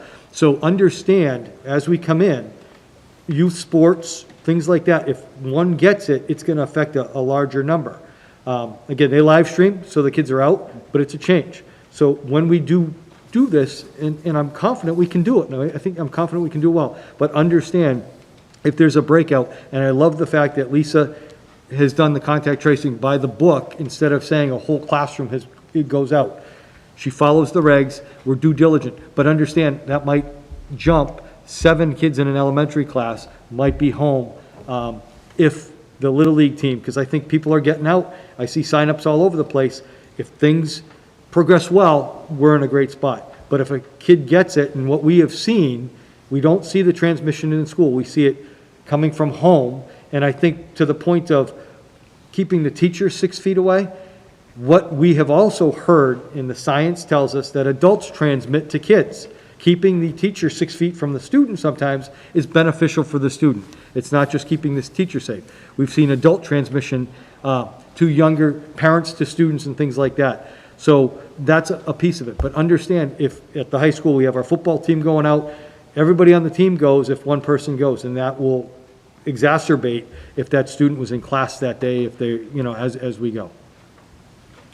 Chris Howard? Yep, so just generally, I do think between Jeff, George, leadership team, even the committee, I think good discussion. I think folks have asked a lot of really good questions, so I feel good about where we're going. But as I'm listening, the March 17th deadline, it sounds like you all are really kind of contingent upon hearing so you can kind of build the rest of the plan. Is there any particular reason we have to wait until the 17th to get that data? So this is where we're at today. I didn't know if the committee wanted to vote today or listen to everything and vote next week, because the original was March 12th. But I felt like if the committee voted next Wednesday and giving parents 2 days to determine that wouldn't be fair to parents. But what I'm saying is, no matter what we're presenting, my gut tells me that April 5th is a date, at least K to 5. And I feel the committee might go with our recommendation. If parents want to call or email their principal about the choices that they have right now, depending if the committee votes to just say remote or full in person, the only 2 options, we can start that ball rolling with a deadline later on. But I just didn't know if the committee wanted to vote. So I say the 17th, the leadership team wants the 12th. Right. And I think it's also important to everyone listening and to everyone know, the plan is in place to return. The particulars of the size of the classroom is what's to be determined. But the plan is in place to offer full in-person live sessions with remote streaming at grades 6 to 12. It's in place to offer a full return at the elementary level, and there are contingencies and there are pieces that are put in for parents who choose to continue or go to a remote setting from the hybrid. So that is all set. The issues that we take the rest of the month figuring out are the particulars, and that is incumbent upon the numbers that come in. So, Mike Jones. can I just follow up, Bob? Fred, then Bob. Mike, I think he has a Bob, can I follow up on that? Chris, keep going. Can I just follow up? So I guess when I listen to all the conversation, my biggest concern is the remote folks, right? So, and just to put all the cards on the table, my kids are coming back in person, so this has nothing to do with what I need. I think you hit it, right? Our job as a committee is the 100%, not the 65, not the 7. It's all of the students. And my concern is that remote, because I'm watching George just go through all these machinations and you of, well, we might have this teacher do this and this teacher do that. And so to me, it's all contingent upon, you need the commitment to say, we know what's happening, we can trust you to build the plan. So I think if you need that support, today is the 3rd, the 17th is 2 weeks away. I'm hoping with this conversation, this discussion, I think people have been talking about this probably enough. They probably already know what direction they're gonna go. Maybe we can truncate that. If I could put timeline this, to give you more time. if I could put this in an I statement, I think it would be better for the decision-making process the earlier that decision comes from school committee, Yes. because there's work to be done for the particulars. Great, thanks. Fred, then Mike. Fred was, go Yeah, ahead. if Mr. Hayes had pointed to me, it would have saved Mr. Howard the trouble. Because I would like to amend my motion I'm gonna that's on the table. ask you guys to withdraw it, and we'll keep it clean. Okay, I'll withdraw my motion. In the second, okay. Okay, now, the motion I would like to make is that we return to full school, okay, as explained on April 5th, with the two options of in-person full-day learning or the remote option on April 5th, with a social distance of a minimum of 3 feet in trying to use 6 feet or as much as possible, or as much as practical, in any given other situation. You know, with the guidelines to be consistent with the memorandum of understanding that we have with the teachers. Fred, are you saying, so we're gonna remove the 6-foot number that we had already in place? Correct. We're replacing that with a 3-foot Use a minimum number. of 3 feet, Yeah, period. 3 feet, and consistent with the memorandum of understanding with the teachers' union. May I? Wait a second. Kev, let him I'll say- second. I'll second. Go ahead. Go ahead, Mike. All right, thank you. Where we have a language and a practice that identifies kind of the 3 to 6 window, I would kindly ask to keep that in, to prioritize the 6 with the minimum of 3. I think, again, the idea, the focus on, safety, staff, students, et cetera, and that's kind of the guideline, understanding there may be table configurations, building configurations where we have to go to 3. I'd kindly ask to have you keep those two benchmarks in. Heard. Yeah. And I think Wait a minute, Fred. Mike's been trying to get at it. Go ahead, Mike. Well, just separate from that, but Jeff, how exactly are the parents going to, are they going to be individually reaching out to the principals to say they're going? So that's what, I'm going to send something, depending on how this goes tonight, I'm going to send a kind of a bulleted list of answers tonight. And I'm going to ask parents to contact their principal by phone or by email if they are going to change, if they are currently in hybrid, and that we are assuming if you're in hybrid, you're coming in. If you choose not to, and you choose to go remote, you need to contact your building principal. If you are remote and choose to come in full, you need to contact your principal, because you're changing your program. So- And just to be clear, if you're hybrid and coming remote, we're expecting that. We don't need to hear from you. Hybrid coming full. Hybrid coming full, thank you very much. Jeff usually doesn't pay attention, so that's why I want to. That's what you got going on. I got you twice today. So that's the expectation. But if there's a deviant from that, then we'd ask that you contact your school principal. Because I think it'd be better so that that principal has an idea of what's going on. If it funnels through central office, it'll be delineated too far. We're going to be in contact, and that's why I feel comfortable. We're going to have the trap table thing situated. We're going to fix it, but we just need to know numbers. Hillary. I'm sorry, I just have a clarifying question on your motion, Fred. So are we talking, I just have more questions about the return to learn on April 5th, and I think that sticking with the 3 to 6 feet and keeping that, maybe we should keep that separate, and then, because there are other things with this full return that I have questions on, so, and I don't know if anyone else does too. I also have concerns about Whitman Middle School. I don't think that, and I don't know how that would go.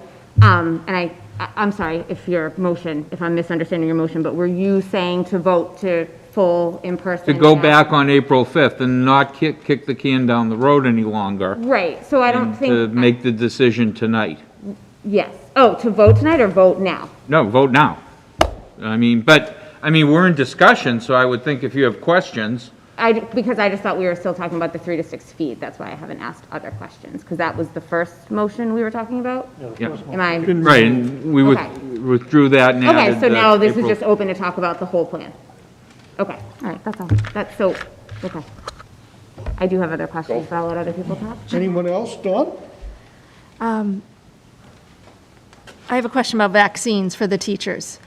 And it feels like the assumption is they'll all be vaccinated by April 5th. So my question really, is what happens if teachers don't have their second vaccine by then? I know it might be out of our control. We don't have the supply. We don't know when the supply's here, they'll get it. But, so I'm concerned about that. Well, I think when we went to the WHO, we talked about in the plan the ability for staff to be vaccinated. That then comes down to an individual decision.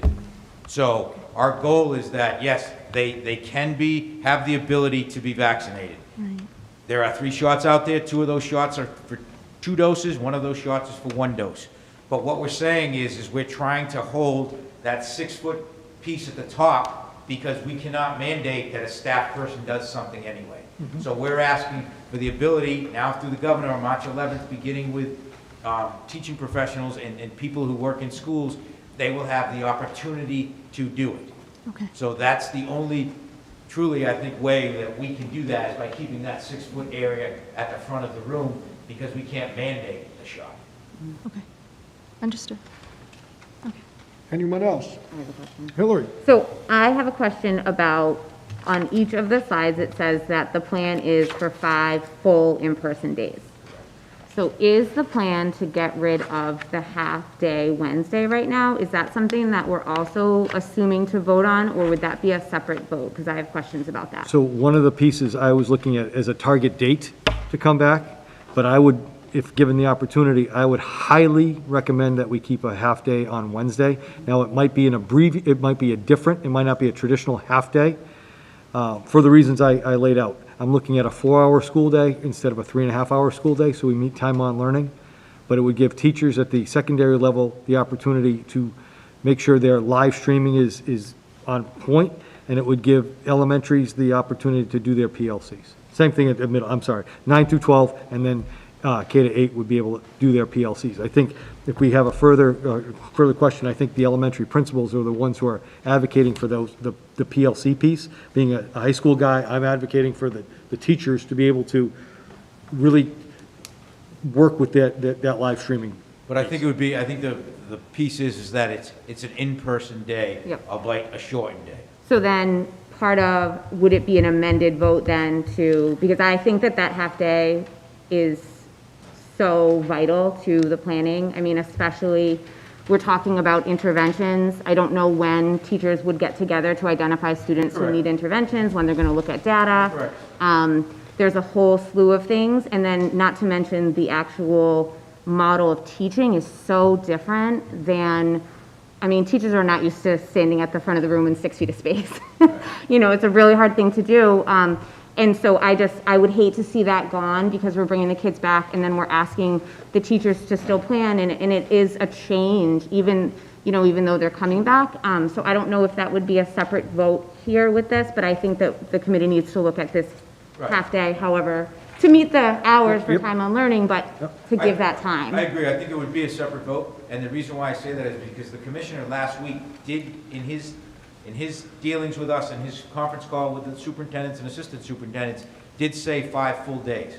He also did say that asynchronous work or remote work would not count after April 5th. So we have to make sure that if that is then that's different. However, Friday is that board meeting. So I think that would be a separate vote, because I'm in total agreement with you, and again, this is an I statement, because I'll just get in trouble by Jeff tomorrow, but I do think that we should hold true to a live in-person half-day on Wednesday for the time that's a normal half-day. Now, if we have to meet time on learning regulations, we could extend that, maybe the half hour, whatever, to make up for that. But I would think that if it's a 4.5-day week, everybody comes to school and a full day, except on Wednesday it's a half day in the traditional sense, then that would allow our teachers to do the planning, talk about kids, talk about curriculum, talk about pacing. That would also then allow for the high school to make the adjustments and the middle school to make the adjustments they need. But the commissioner did say 5 full, so I think that would have to be a second vote based on what takes place on a Friday meeting with the board. Okay. Dan? That, what George was just, Haley, I was just gonna say, we should make that a second vote, I agree Okay. 100%, because there are issues, like with that time on learning, but let's get this part done, come back to this, because it's very important. It's something that has to be ironed out, because that's part of it, you know, I read some of that material there, where you could be penalized if you don't have the time structure in. But we'll discuss that in the second stage, because, you know, I know you have a lot of good concerns there, and that was one of my concerns, was the time on. So, you know, I definitely agree we should be making that as a second. Yeah, sure. Okay, we have a motion and a second on Mr. Smalls. Can you read Mr. Smalls' motion back to us, Michelle? To return to full in-person learning on April 5th with 2 options of in-person learning or remote learning with social distance, a minimum of 3 feet, and try to use 6 feet distancing as much as practical in any other given situation and in line with MOA with the WHEA. Everyone get that? I think it would go a long way if we could prioritize 6. So 6 is our number that we're going for, with the reality that we may wind up with 3. I think it would go a long way if we could use that 6 foot as, this is where we're headed, right? But this is our minimum benchmark. If we could do that but if I could suggest. Yeah, I just don't know that it's realistic. I mean, we can say it, but how realistic is it given, you know, the structures and the... I think the reality of the situation is that in some instances it can be, based on the size of some of the classrooms. I think of some of the classrooms at Duval. It might also be based on the return numbers that come in.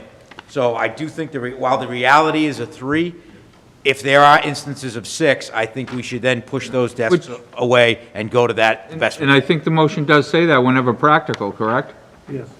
That's how I would read it. I mean... But I think the point is to prioritize 6 feet. So I guess my question, I don't know if this is for building principals, but are there places in schools where if a classroom is 3 feet, could that teacher take that class to another space? Like at the high school, if a teacher's not teaching in that room and that room's 6 feet, is that a possibility? That would be an example of prioritizing that. And I'm sorry, building principals, but that would be something that building principals have to work out. And I think that language is important, and there is a difference. And I think that language is important, to prioritize the 6 feet, because you can take students in other classrooms to other places to make that happen, to relocate. I don't know. Is that possible? Yeah, I mean, that's going to be up to the building principals and their It's teachers. just looking at it a different way. It's shooting high, knowing low might come in, as opposed to going low, trying to get to high. I think if you shoot high, then there's going to be more apt to say, hey, can we do this a different way if I have the space in it? Could be something as easy as pushing the table to the desk to the side of the room. In those instances, if it's low enough. Could be something as then taking a class to a small lecture hall. But I think if you do shoot high, then for 6 feet, even if we can't do it, but we could do it in 7 instances only, it would be more beneficial for everybody involved. Would it be possible to amend my motion to read at the last sentence, prioritizing a 6-foot distance whenever possible? Thanks, Fred. I think that goes... Michelle, can you do that? Thank you. First, That's what I thought I the was... social distance of prioritizing 6 feet of distance and a minimum of 3 feet. Is that what you want to say? Yes, sure. Okay, you all right with that, Fred? I'm fine with that. Who seconded it? Jonesy seconded it. Any further discussion? Does everybody understand what we're voting on? This will be the first time in a long time we don't have to do a roll call. All those in favor, say aye. Aye. Unanimous, thank you. Thank you. Okay, the next vote is To make sure I don't want any hassle, do we vote for the amendment?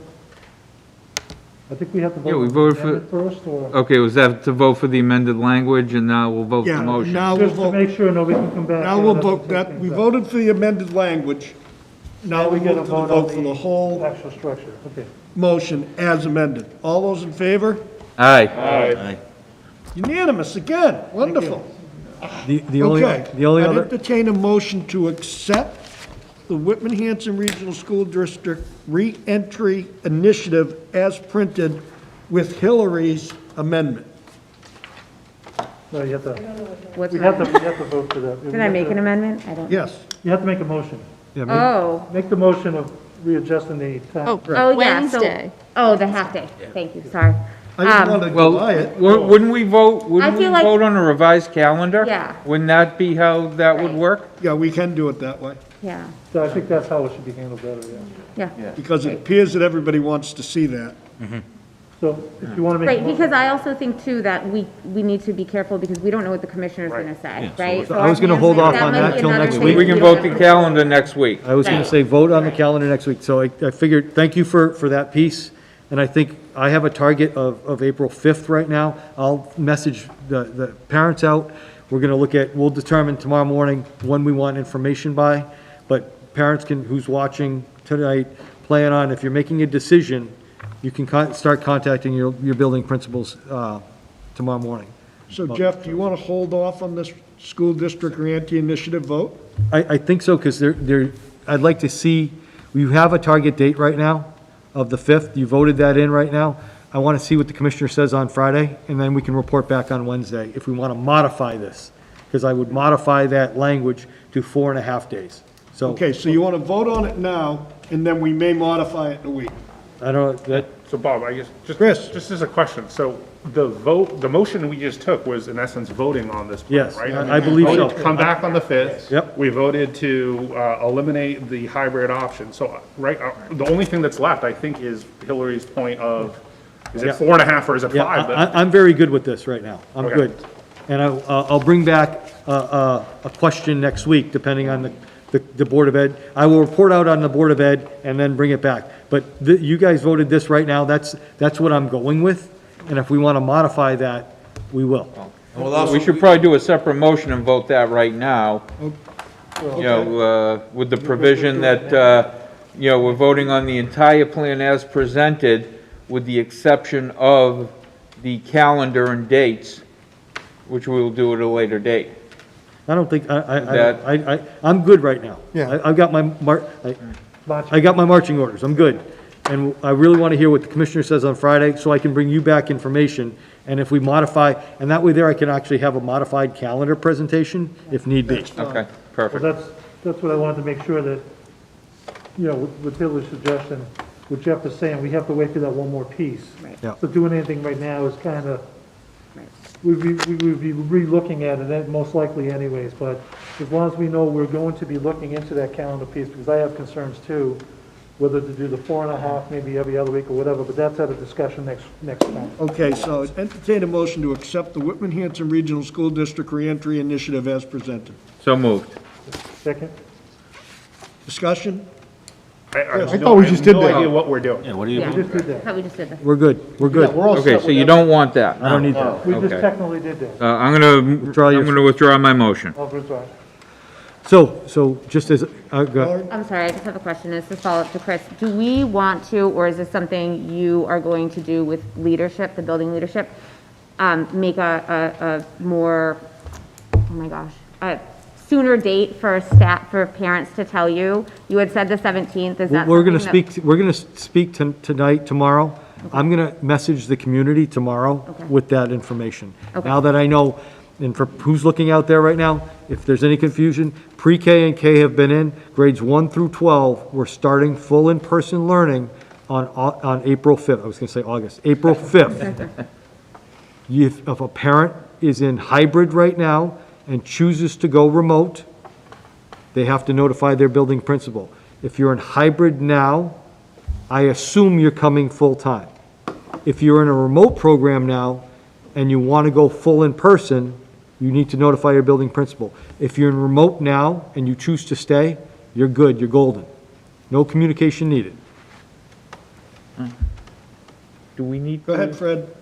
Do we need to add that we'll be in touch, even if your child is in hybrid, we assume you're coming back, but we need to verify transportation options? Transportation will also come out. Thank you. So that'll be part of the messaging tomorrow to the community, and we will give them a date. It won't be the 17th, it'll be sooner. I just want to give them an opportunity. I think, Mr. Howard, you said people kind of know what they're doing. I think the biggest question was, can I stay remote? And they were afraid that the committee was going to take that off the table. So we'll hear from the commissioner, and we'll hear from the board on Friday. I can report out, we already have a school committee meeting set next Wednesday to talk about budget, but we'll have other agenda items. So my question to you, Jeff, is do you want to vote this document? I think I'm good. Can we just turn it over now? We kicked that around quite a bit here. Do we, don't we modify No, it? So we're going to vote on it as presented, then modify it possibly after we figure the numbers. Next week. Next week. So again, I'll entertain the motion to No. accept this as presented. Well, as I understand it, Jeff. we already voted that.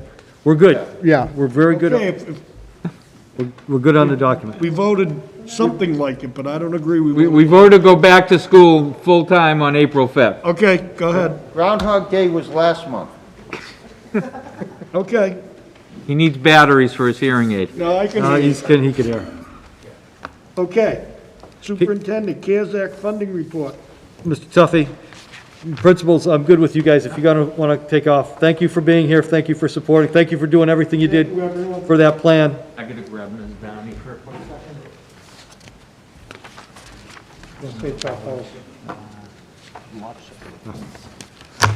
Something about walking up to the podium and everybody leaves. You didn't even say anything. Before, George. It couldn't have been something you When said. I start to talk, if somebody else stands up, I really will feel bad. Okay. At our last meeting, we talked about the CARES Act and where we stood with funding, and I believe at that meeting. Hey, John, just hold off just 1 minute. Good night. Thank you.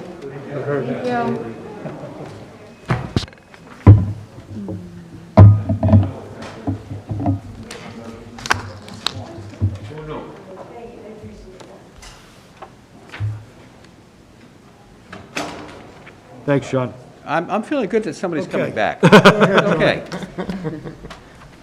And I believe at the last school committee meeting, the superintendent said we would both talk about CARES Act funding and where we stood, and also have an opportunity to check in with our member towns as to where we stood with them, because as I think everybody knows, the CARES Act funding is the so-called Plymouth County CARES Act. We do not get the money directly. We apply through our member towns. They have to agree to accept those applications and pass them on.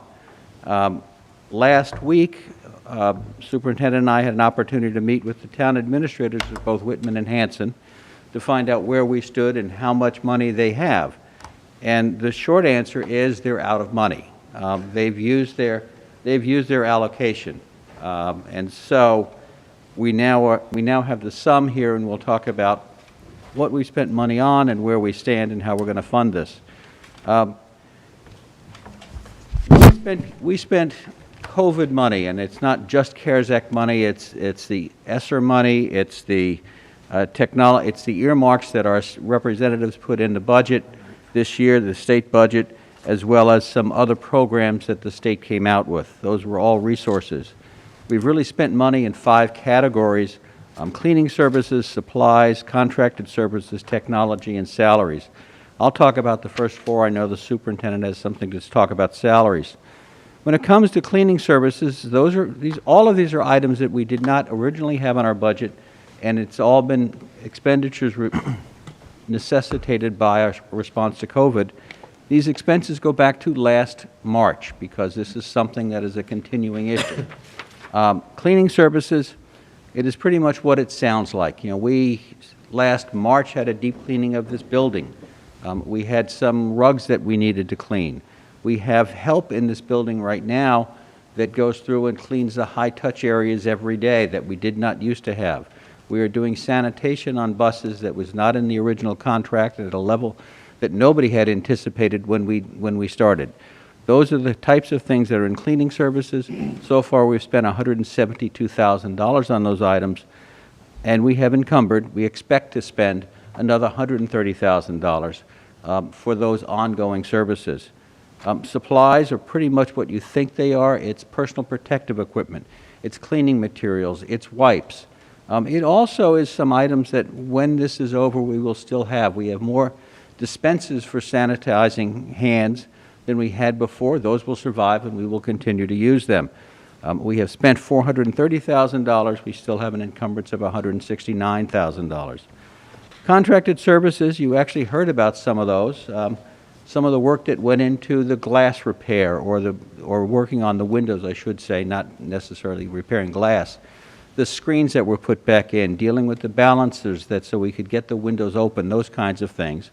It also includes some labor that went into some of the modifications that happened in the nurses' offices so that there was greater privacy around people who may be in there for reasons related to COVID, and it will survive and will be a useful thing. When I mentioned supplies, I should have also mentioned things that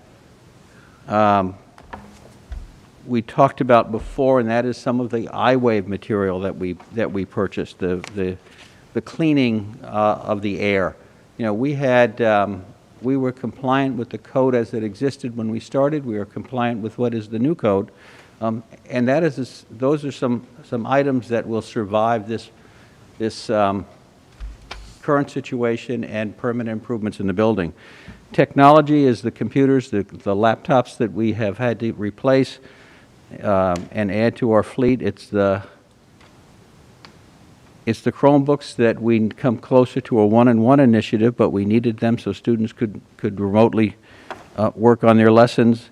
It was some changes had to be made to our technology so that we could support some of these distance learning items, and then some software that we did not have and we needed to purchase so that we could, again, do distance learning. And then finally, salaries. Salaries are related to people we needed to hire, FTEs that did not exist in the budget when we started, additional help so that we could provide that distance learning. That was something that we never did before. We never did remote learning to the extent that we did this past year. How are we, all of that totals $3,189,000. It's a lot of money. How are we going to pay for that? So if we look at the bottom of the page, we're looking at revenues. We have submitted $886,000 through our member towns so far. Last week there was a ceremony that I know some of you went to where we're starting to get those checks now. It's taken Plymouth County a while to process those bills, but it's taken them a while for everybody. They're not picking on us. The way it the way it will work is those reimbursements go to the member towns, they receive that money, and then they have to put those reimbursements on a warrant and send it to us. So that process has now started. In terms of additional funding sources, Hanson has set aside $301,000 for additional submissions from us, and that is in keeping with numbers that we had provided Plymouth, both the towns of Whitman and Hanson back in November and December. Our expectation is Whitman will have $451,000. That's consistent with the number that we had supplied. We've had a change in administration, and the current town administrator was not fully aware of all of the details. We have a technology earmark of $200,000. That is a firm number and a commitment that we will be drawing on. There was a earmark in the budget for personal protective equipment of $200,000. That is a firm number. It's available. We will be drawing on that. Now we're expecting that we will use ESSER 1 funds that we've received. We haven't spent them yet, $292,000. There was an award that's been made to all districts this year called the Coronavirus Prevention Fund. It's $157,000. We actually got our first payment of that, which was half of that came just a few days ago, actually last week. and we will get the other payment in April. That's an automatic payment. We'll be using that. And then finally, we expect to be using ESSER funds, ESSER 2 funds that will be available for our use later on this year in that to pay the remaining deficit. All of that will balance out, and that's how we expect to end the year. We know that we expect that the relief bill that was just passed by the House earlier this week will in fact contain some funding, and we're hoping that that will become available and help us as we go into next year. Questions, anyone? Fred? I noticed under the ESSER 2. Yes. You're stating 701,277. Correct. And I thought the entire award was just over $1 million.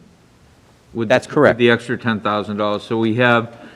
So we do have some available funds still. Yes. In addition to what we're seeing here. We're not using all of the ESSER funds. We're just using the amount that we need to meet the commitments as they exist today. Okay. Yeah. And I'm sure Jeff will speak to some of the anticipated salaries, et cetera, on the expense side. And if I could, and you mentioned anticipated, when you look at this, in 4 of the cases we talk about expended and encumbered. Expended is just what it sounds like. The money's gone out the door. We've received the goods and services, and we've paid for them. Encumbered means we've issued a purchase order. We haven't received it yet, and so we haven't paid a bill. When it comes to salaries, it's just an accounting issue. We actually don't encumber those, but we know what we expect to spend as the rest of the year goes on, based upon the people we have, the number of pay periods left. Okay. Thank you. Anyone else? Dawn? Thank you, John, for putting this together. I know I've been asking for it. If I look at the revenue numbers, so the previous CARES submissions, 886,000, and then the 2 town funding sources, 301,000 and 451,000. So those 3 numbers combined would be the total that we've received from both member towns? Or that's been submitted. That will have been submitted to Plymouth County CARES Act. Okay. On the website, because PlymouthCountyCares.com lists the member towns and what they have received, or shall I say, what is available for CARES Act reimbursements. The town of Hanson has available, and this includes all 6 phases over the past year for COVID CARES Act money. Hanson is available $2,037,000, and Whitman is $2,300,000. So it's a total of $4.3 million, and if we add the 3 lines that we have submitted towards this, it's $1.6 million. What I want to mention is that amount that the towns have worked with us for reimbursement is about 38% of the total available for CARES Act money. It leaves $2.6 million that the towns would have available for reimbursement. I don't know how the decisions are being made with the CARES Act funds within each town and what the other needs are in the towns. I know they have made purchases and so forth, but I think it's important to understand that the schools have the largest number of employees, and we are responsible for safely returning students to school. And if it requires additional funding to support our teachers and paraprofessionals and equipment and so forth, then I would like to know that any available funds that towns may still have would be made available to the school. The towns, if they were to just look at their pie and their budgets of what they fund schools, it's about roughly half, or just under half, and that would be half of 4.3 million total available CARES Act would be over $2 million, and right now we've submitted 1.6 million. So those are some numbers that aren't on this sheet, but they are on PlymouthCountyCares.com. So I wanted to bring up that whatever our teachers in our school and our students need. I know we'll do our best to get it for them. So I think. So if I could, and I'm not fully aware of all the numbers that they have, the town administrator from Hanson had some more detailed information he shared with us, and yes, he's indicated that all of the funds that they expect to receive from Plymouth County were fully committed. At this point in time, based upon those allocations, he believes that the schools have received 51.4% of all of the CARES Act money that Hanson had available, so I just passed that along. Again, Whitman, I don't have the detail. Thank you. Hillary? I just have a question. Thank you, Don. That is really fascinating information. What can CARES Act money be spent on in a school versus a town? Do you know town-wise? Like, what is it supposed to be spent on? Well, What can and can't it be spent on, I guess? I know that for schools, there's some things that can't be spent on, but... Well, speaking broadly, Mm-hmm. it is anything that is responsive to the current situation, the pandemic situation, items that were not, and you need to be able to show a nexus. You need to be able to show the connection between what happened when we talk about cleaning the school buses, for instance. Mm-hmm. It's now a level of cleaning that we did not have before, we did not anticipate, we did not have in the budget, so it's something new.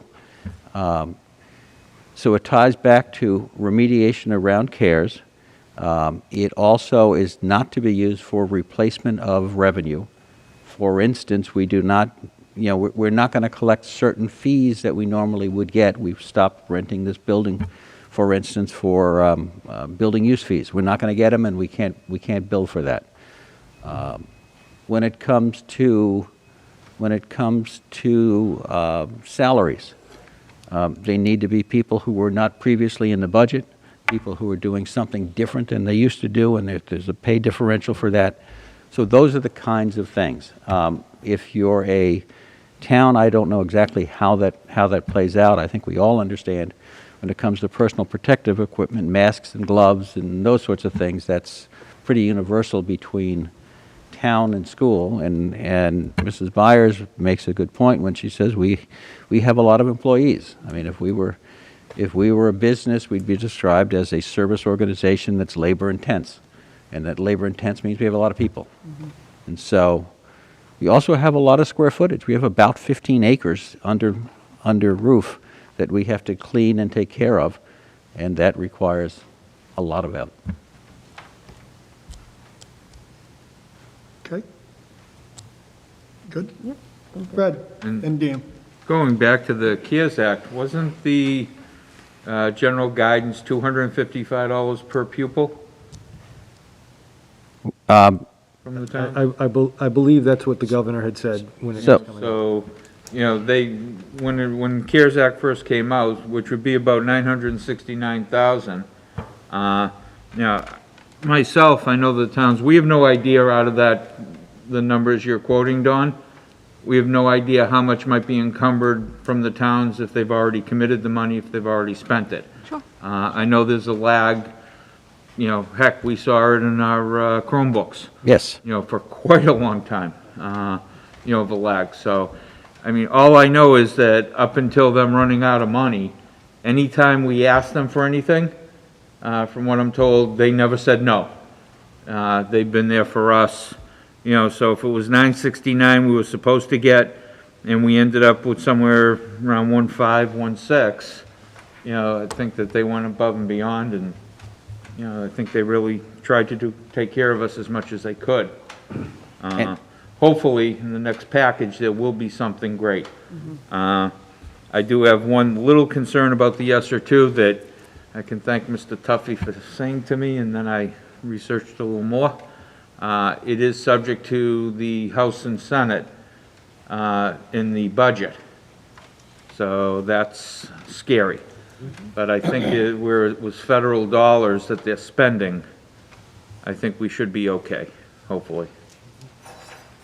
Mr. Cullery? Actually, I just, one other thing I'd mention, last, and the superintendent may have a view on this, but my impression is last, I guess it was December, when we were working with the towns about some expenditures we were looking to do and what was available for funding.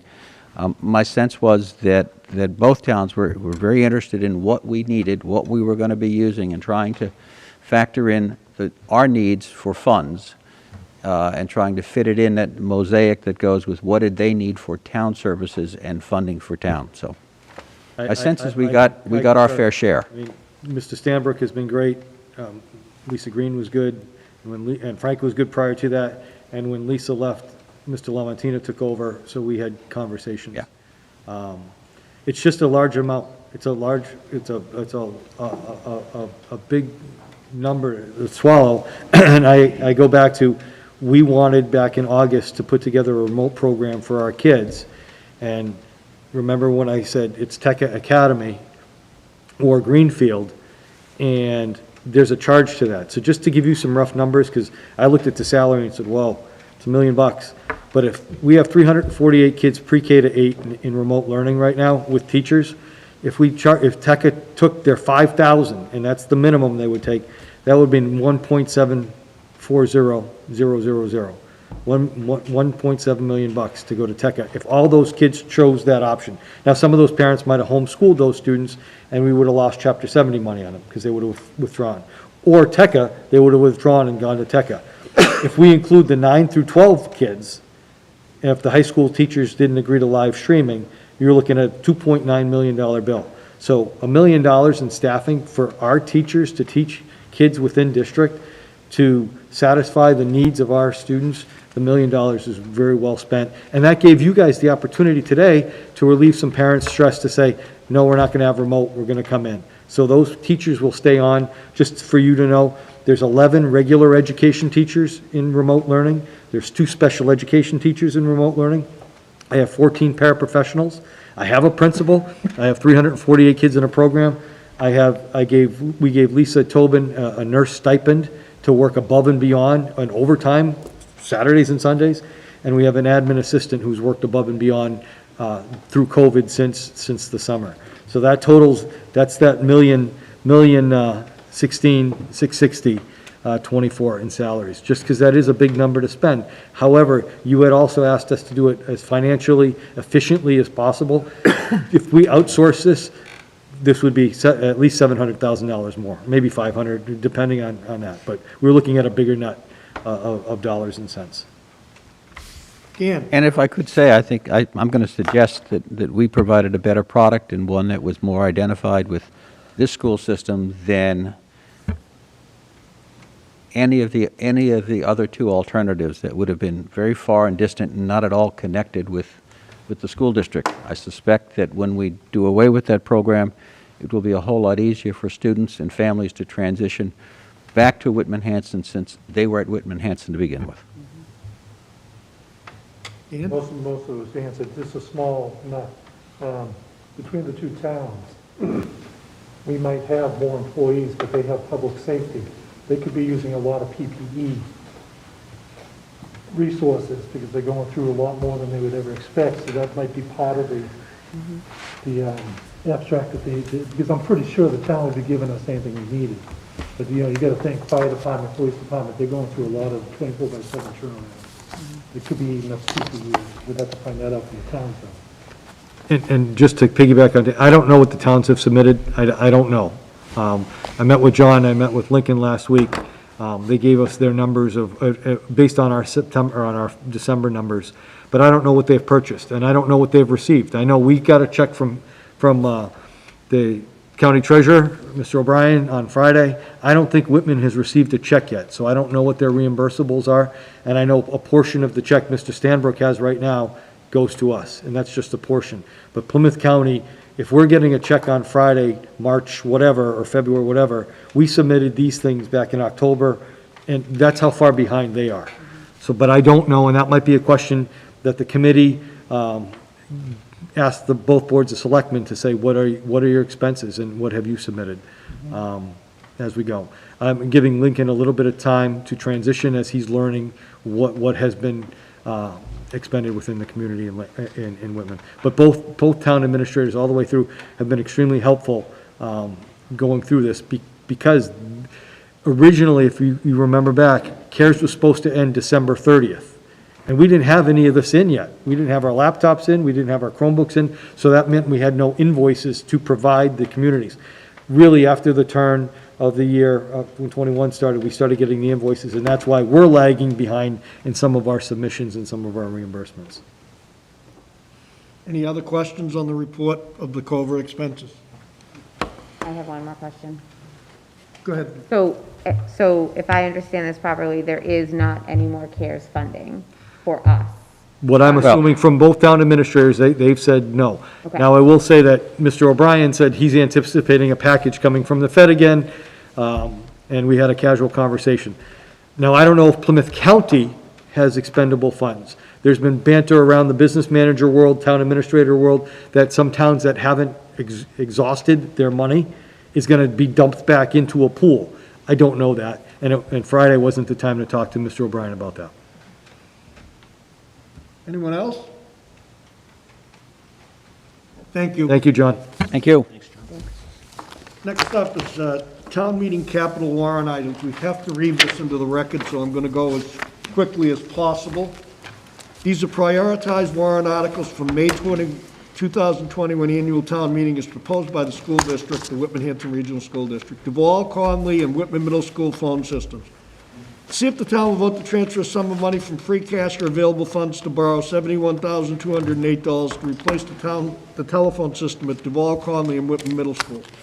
The current Whitman Hanson Regional School District telephone system is 20 years old.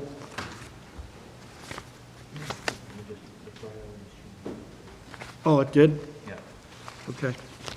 At least through the recommendation of the Building Facilities Committee. Okay. They're all going to be there anyway, Fred. The current Whitman Hanson Regional School District telephone system is 20 years old and reached the end of its life. The system is no longer supported with replacement parts and no longer available for repairs or expansion. We are unable to secure a service contract due to the age of the equipment. Estimated cost $71,208. Number two, see if the town will vote to transfer a sum of money from free cash or available funds or borrow $133,404, which is 60% of the total cost is $222,340 to pay Whitman's share of the cost to replace the telephone system at the high school. The current Whitman Hanson Regional School District telephone system is 20 years old and has reached the end of its life. The system is no longer supported with replacement parts and no longer available for repairs or expansion. We are unable to secure a service contract due to the age of the equipment. Estimated cost $133,404. The next prioritizes, as Fred just mentioned, to be 3 and 4 have changed, so I'll read 3 first. See if the town will vote to transfer a sum of money from free cash or available funds or borrow a sum of $40,000 for additional funding needed to complete the emergency generator project with the transfer switch update. Projected costs were determined to be a total of $200,000. The town appropriated $160,000. An additional $40,000 is required. These sites frequently lose power during storms. This places the buildings under a condition where we could experience pipe freezing and/or food loss. Estimated cost $40,000. The next one is the high school existing fire lane. See if the town will vote to raise and appropriate $34,500 to pay Whitman's share of the cost to replace the existing fire lane around the high school. The existing roadway / drainage is becoming more of a hazard due to increased groundwater shedding across the roadway. We are seeing increased ice conditions during winter weather. Town of Whitman appropriated $14,955 at the May 2019 ATM Article Number 41 in supplemental funding needing. Total project cost is $82,500, and Whitman's total share is $49,500. Estimated cost $34,500, because they already had appropriated some money to it. Number 5, high school fire panel. See if the town will vote to raise and appropriate $44,000, which is 60% of the total cost of $74,000. Pay Whitman's share of the cost to replace the existing outdated fire panel. Migrate the existing voice of action fire control panel to the new DesiGo modular voice evacuation fire control panel. Estimated cost $44,400. 6, Conley School installation of big fans in the gym and cafeteria. See if the town will vote to transfer the sum of money from free cash or available funds or borrow a sum of $45,000 for the installation of a big A fans in the gym and cafeteria at the Conley Elementary School. The installation of these fans will facilitate the movement of the air in these two rooms as they are not air-conditioned. The rooms often service whole school and community events. Estimated cost, $45,000. This completes the warrant articles for the prioritized warrant articles for the 21 annual town meeting. I'd entertain a motion. That was for Whitman, you have one for Hanson, too. I'm going to do Hanson Okay. after. This is strictly the Whitman one, Fred. I'm going to do Hanson Just read it, after. didn't he? I'd entertain a motion to accept the prioritized warrant articles for the May 21 annual town meeting as proposed by the Whitman Hanson Regional School District, as I read into the record. Chair, Article number 6, the Conley School installation of big fans in the gym and cafeteria. Yeah. It was the recommendation of the Building and Facility Committee to not recommend that article. At this time. At this time, with COVID and the financial constraints on the towns, we felt it might be better to not have that, not put that forward on the warrant. Can't be used.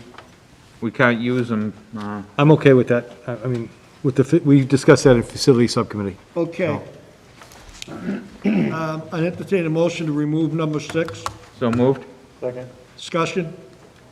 You just heard Mr. Small say that With COVID, you can't use it, because all it'll do is It's moving, all right. push me back. superintendent has no issue with that. Any further discussion? All those in favor? Aye. Unanimous, again. Motion to accept the rest of them? Second. Motion to accept the rest? 1 Is through read 5. into the record? Second? Second. Mr. Boyce. Discussion? I have a question, Chair. Yes. Question on how the decision to whether to raise and appropriate or transfer a sum of money from free cash. That'll be a town decision. Yeah, that depends on how they are gonna do their funding. Yeah, so I guess I'm looking for some clarification on why we're distinguishing. They ask us Some- to put the warrant article together, so we just have the language there, and they'll modify it, Right you know, on as town meeting needed. floor. But that's the Some of language. these articles say to raise and appropriate, and some are saying to transfer from free cash or borrow. So I'm wondering who decided which ones. Probably just have cut which and fund. pasted from the last article That's exactly that what we we had. did. Right. You know, that would be my guess, you know, from number 3. You know, Yes. which again, would be modified At town meeting. at town meeting or before it actually, when it hits the selectman's office. Yeah. You know, for the warrant, they would modify that portion. Yeah, they determine where they have the funding coming from. These are placeholders. Well, it's an article that we approve to be put on the warrant. Correct. The article itself, the funding mechanism is up to the town. Okay. So they'll be filling in that language. Okay? Yeah. Yeah, no, I don't question that it's up to the Right. town. It's just the language. I Yeah. think I'm just questioning why certain We ones cut and have pasted. it. It was a cut and paste. And the experience we have is when we submit it, once it's approved by you, if they have language issues, we tweak the language from the town I administrator. think what I didn't want was us telling the Yeah, towns, you're going to correct. raise and You're appropriate right. this one, you're going to Absolutely, free right. cash this one. That's what I want to happen. Yeah, they're going to tell us something else anyway, but good pickup. Let's face it, they're probably, these articles, if they go through and they have money, it's probably coming out of free cash anyways. Fair enough, right, they're not going to. Anyone else? All those in favor? Unanimous, thank you. Now I'm going to read the Hanson one. Prioritize warrant articles for the May 21 annual town meeting as proposed by the Whitman Hanson Regional School District. High school phone system replacement. See if the town will vote to transfer a sum of money from free cash and/or available funds or borrow $25,223 additional funding to replace the phone system at the high school. Additional funding is needed for the high school phone system replacement due to the underfunding of the quote. The current Whitman Hanson Regional School District telephone system is 20 years old and has reached the end of its life. The system no longer supported and replacement parts are no longer available for repairs or expansion. We are unable to secure a service contract due to the age of the equipment.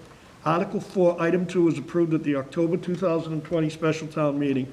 This article covers supplemental funding. Total cost estimated is $25,223. High school fire panel, see if the town will vote to raise an appropriate $29,600, which is 40% of the total cost of $74,000 to pay Hanson's share of the cost of replacing the existing fire panel at the regional high school. Migrate the existing voice evacuation fire control panel to the new DesiGo modular voice evacuation fire control panel. Estimated cost, $29,600. I'd entertain a motion to accept as read into the record. So moved. Second. Made and seconded. Discussion? All those in favor? Unanimous. Great, we're on our MASC District Governance Program. I'm just going to read a little bit of what's in your packet so people that are listening tonight can understand. MASC has a district governance program that is funded by a grant, so it will be of no cost to the school district for them to send out a team, which I believe is going to be Jim Hardy, Dorothy Presser, and maybe a third party. I'm not quite sure if he's going to come or not, but I spoke with Jim Hardy. The district governance program is designed to focus on continuous improvement and help school committees and superintendents develop new strategies for teamwork and collaboration that will enhance student achievement. The program helps build a better understanding of the roles and responsibilities of the school committee and those of the superintendent. Participating school district cohorts consisting of school committee members and the superintendent are coached by a highly skilled and trained team of MASC consultants. There are 5 2-hour workshops available in the program. Districts can avail themselves of all 5 workshops or choose only those that they think are relevant to their needs at a particular time. In either case, the curriculum is tailored to meet the specific goals and challenges. Building an effective governance team is not unlike building a schoolhouse. And like any building, regular maintenance is necessary to stay in good condition and running smoothly. In the district governance program, participating committees can be coached through the process of constructing their governance schoolhouse. This can be particularly beneficial when a new superintendent and new members come on board, or districts can choose the particular workshop where maintenance or an upgrade is needed. When I spoke with Jim, I guess they maybe, because he didn't talk about the 5 different programs, he said, we're going to need about a 2-hour window to do this. Would you rather do it on a weeknight or on a Saturday morning? I believe the preference for them was a weeknight, but if we determine we're going to have to, I'm going to call him tomorrow, and he's going to flip some dates to me, and then I'll give you the dates on next Wednesday's meeting, and we can kind of make a decision when everybody's available.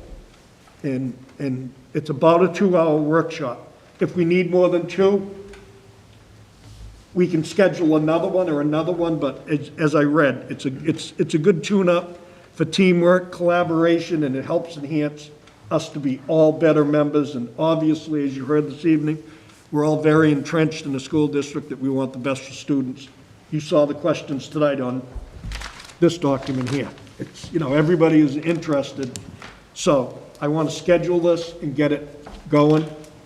And I'm going to tell them tomorrow if it's better for a Saturday or better for a night. What's your general consensus? Nighttime, couple hours? Sure. Yeah. Fine either way. Okay, I'll tell him to try and do a night. He said he'll flip me a couple of dates. I'll try to give you dates, and if the dates work for everybody, I'll get it done as quick as I possibly can. I know that we're meeting a ton. So, but I don't want to push it off further either.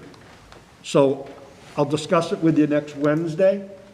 Hopefully Jim gets right back to me. I've spoken with Jim numerous times in 18 years. He's a good guy. I'm pretty sure he'll get right back to me. And I'll let you know. Everybody okay? Chair, question. Yes. So it's not one of these particular workshops? Is it I'm a gonna general ask him- overview? I'm going or- to ask him about that when I discuss it with him tomorrow. We downloaded this off the MASC page. Okay. But he didn't say anything about 5 plans, 5 steps when I spoke to him. Okay.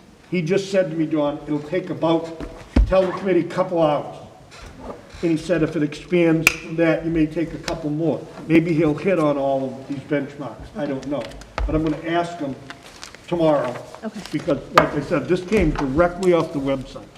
Thank you for bringing this up, because this is what I had mentioned last May. I know when I was talking about, working together and, having a plan and strategic plan and so forth, so I appreciate it. No worries. Anyone else? An entertain a motion to adjourn? So moved? All those in favor? Aye. Everything was unanimous tonight. Congratulations. Thank you. Thank you all for the good work tonight. Thank you. Appreciate it. Thank you. Thank you, guys.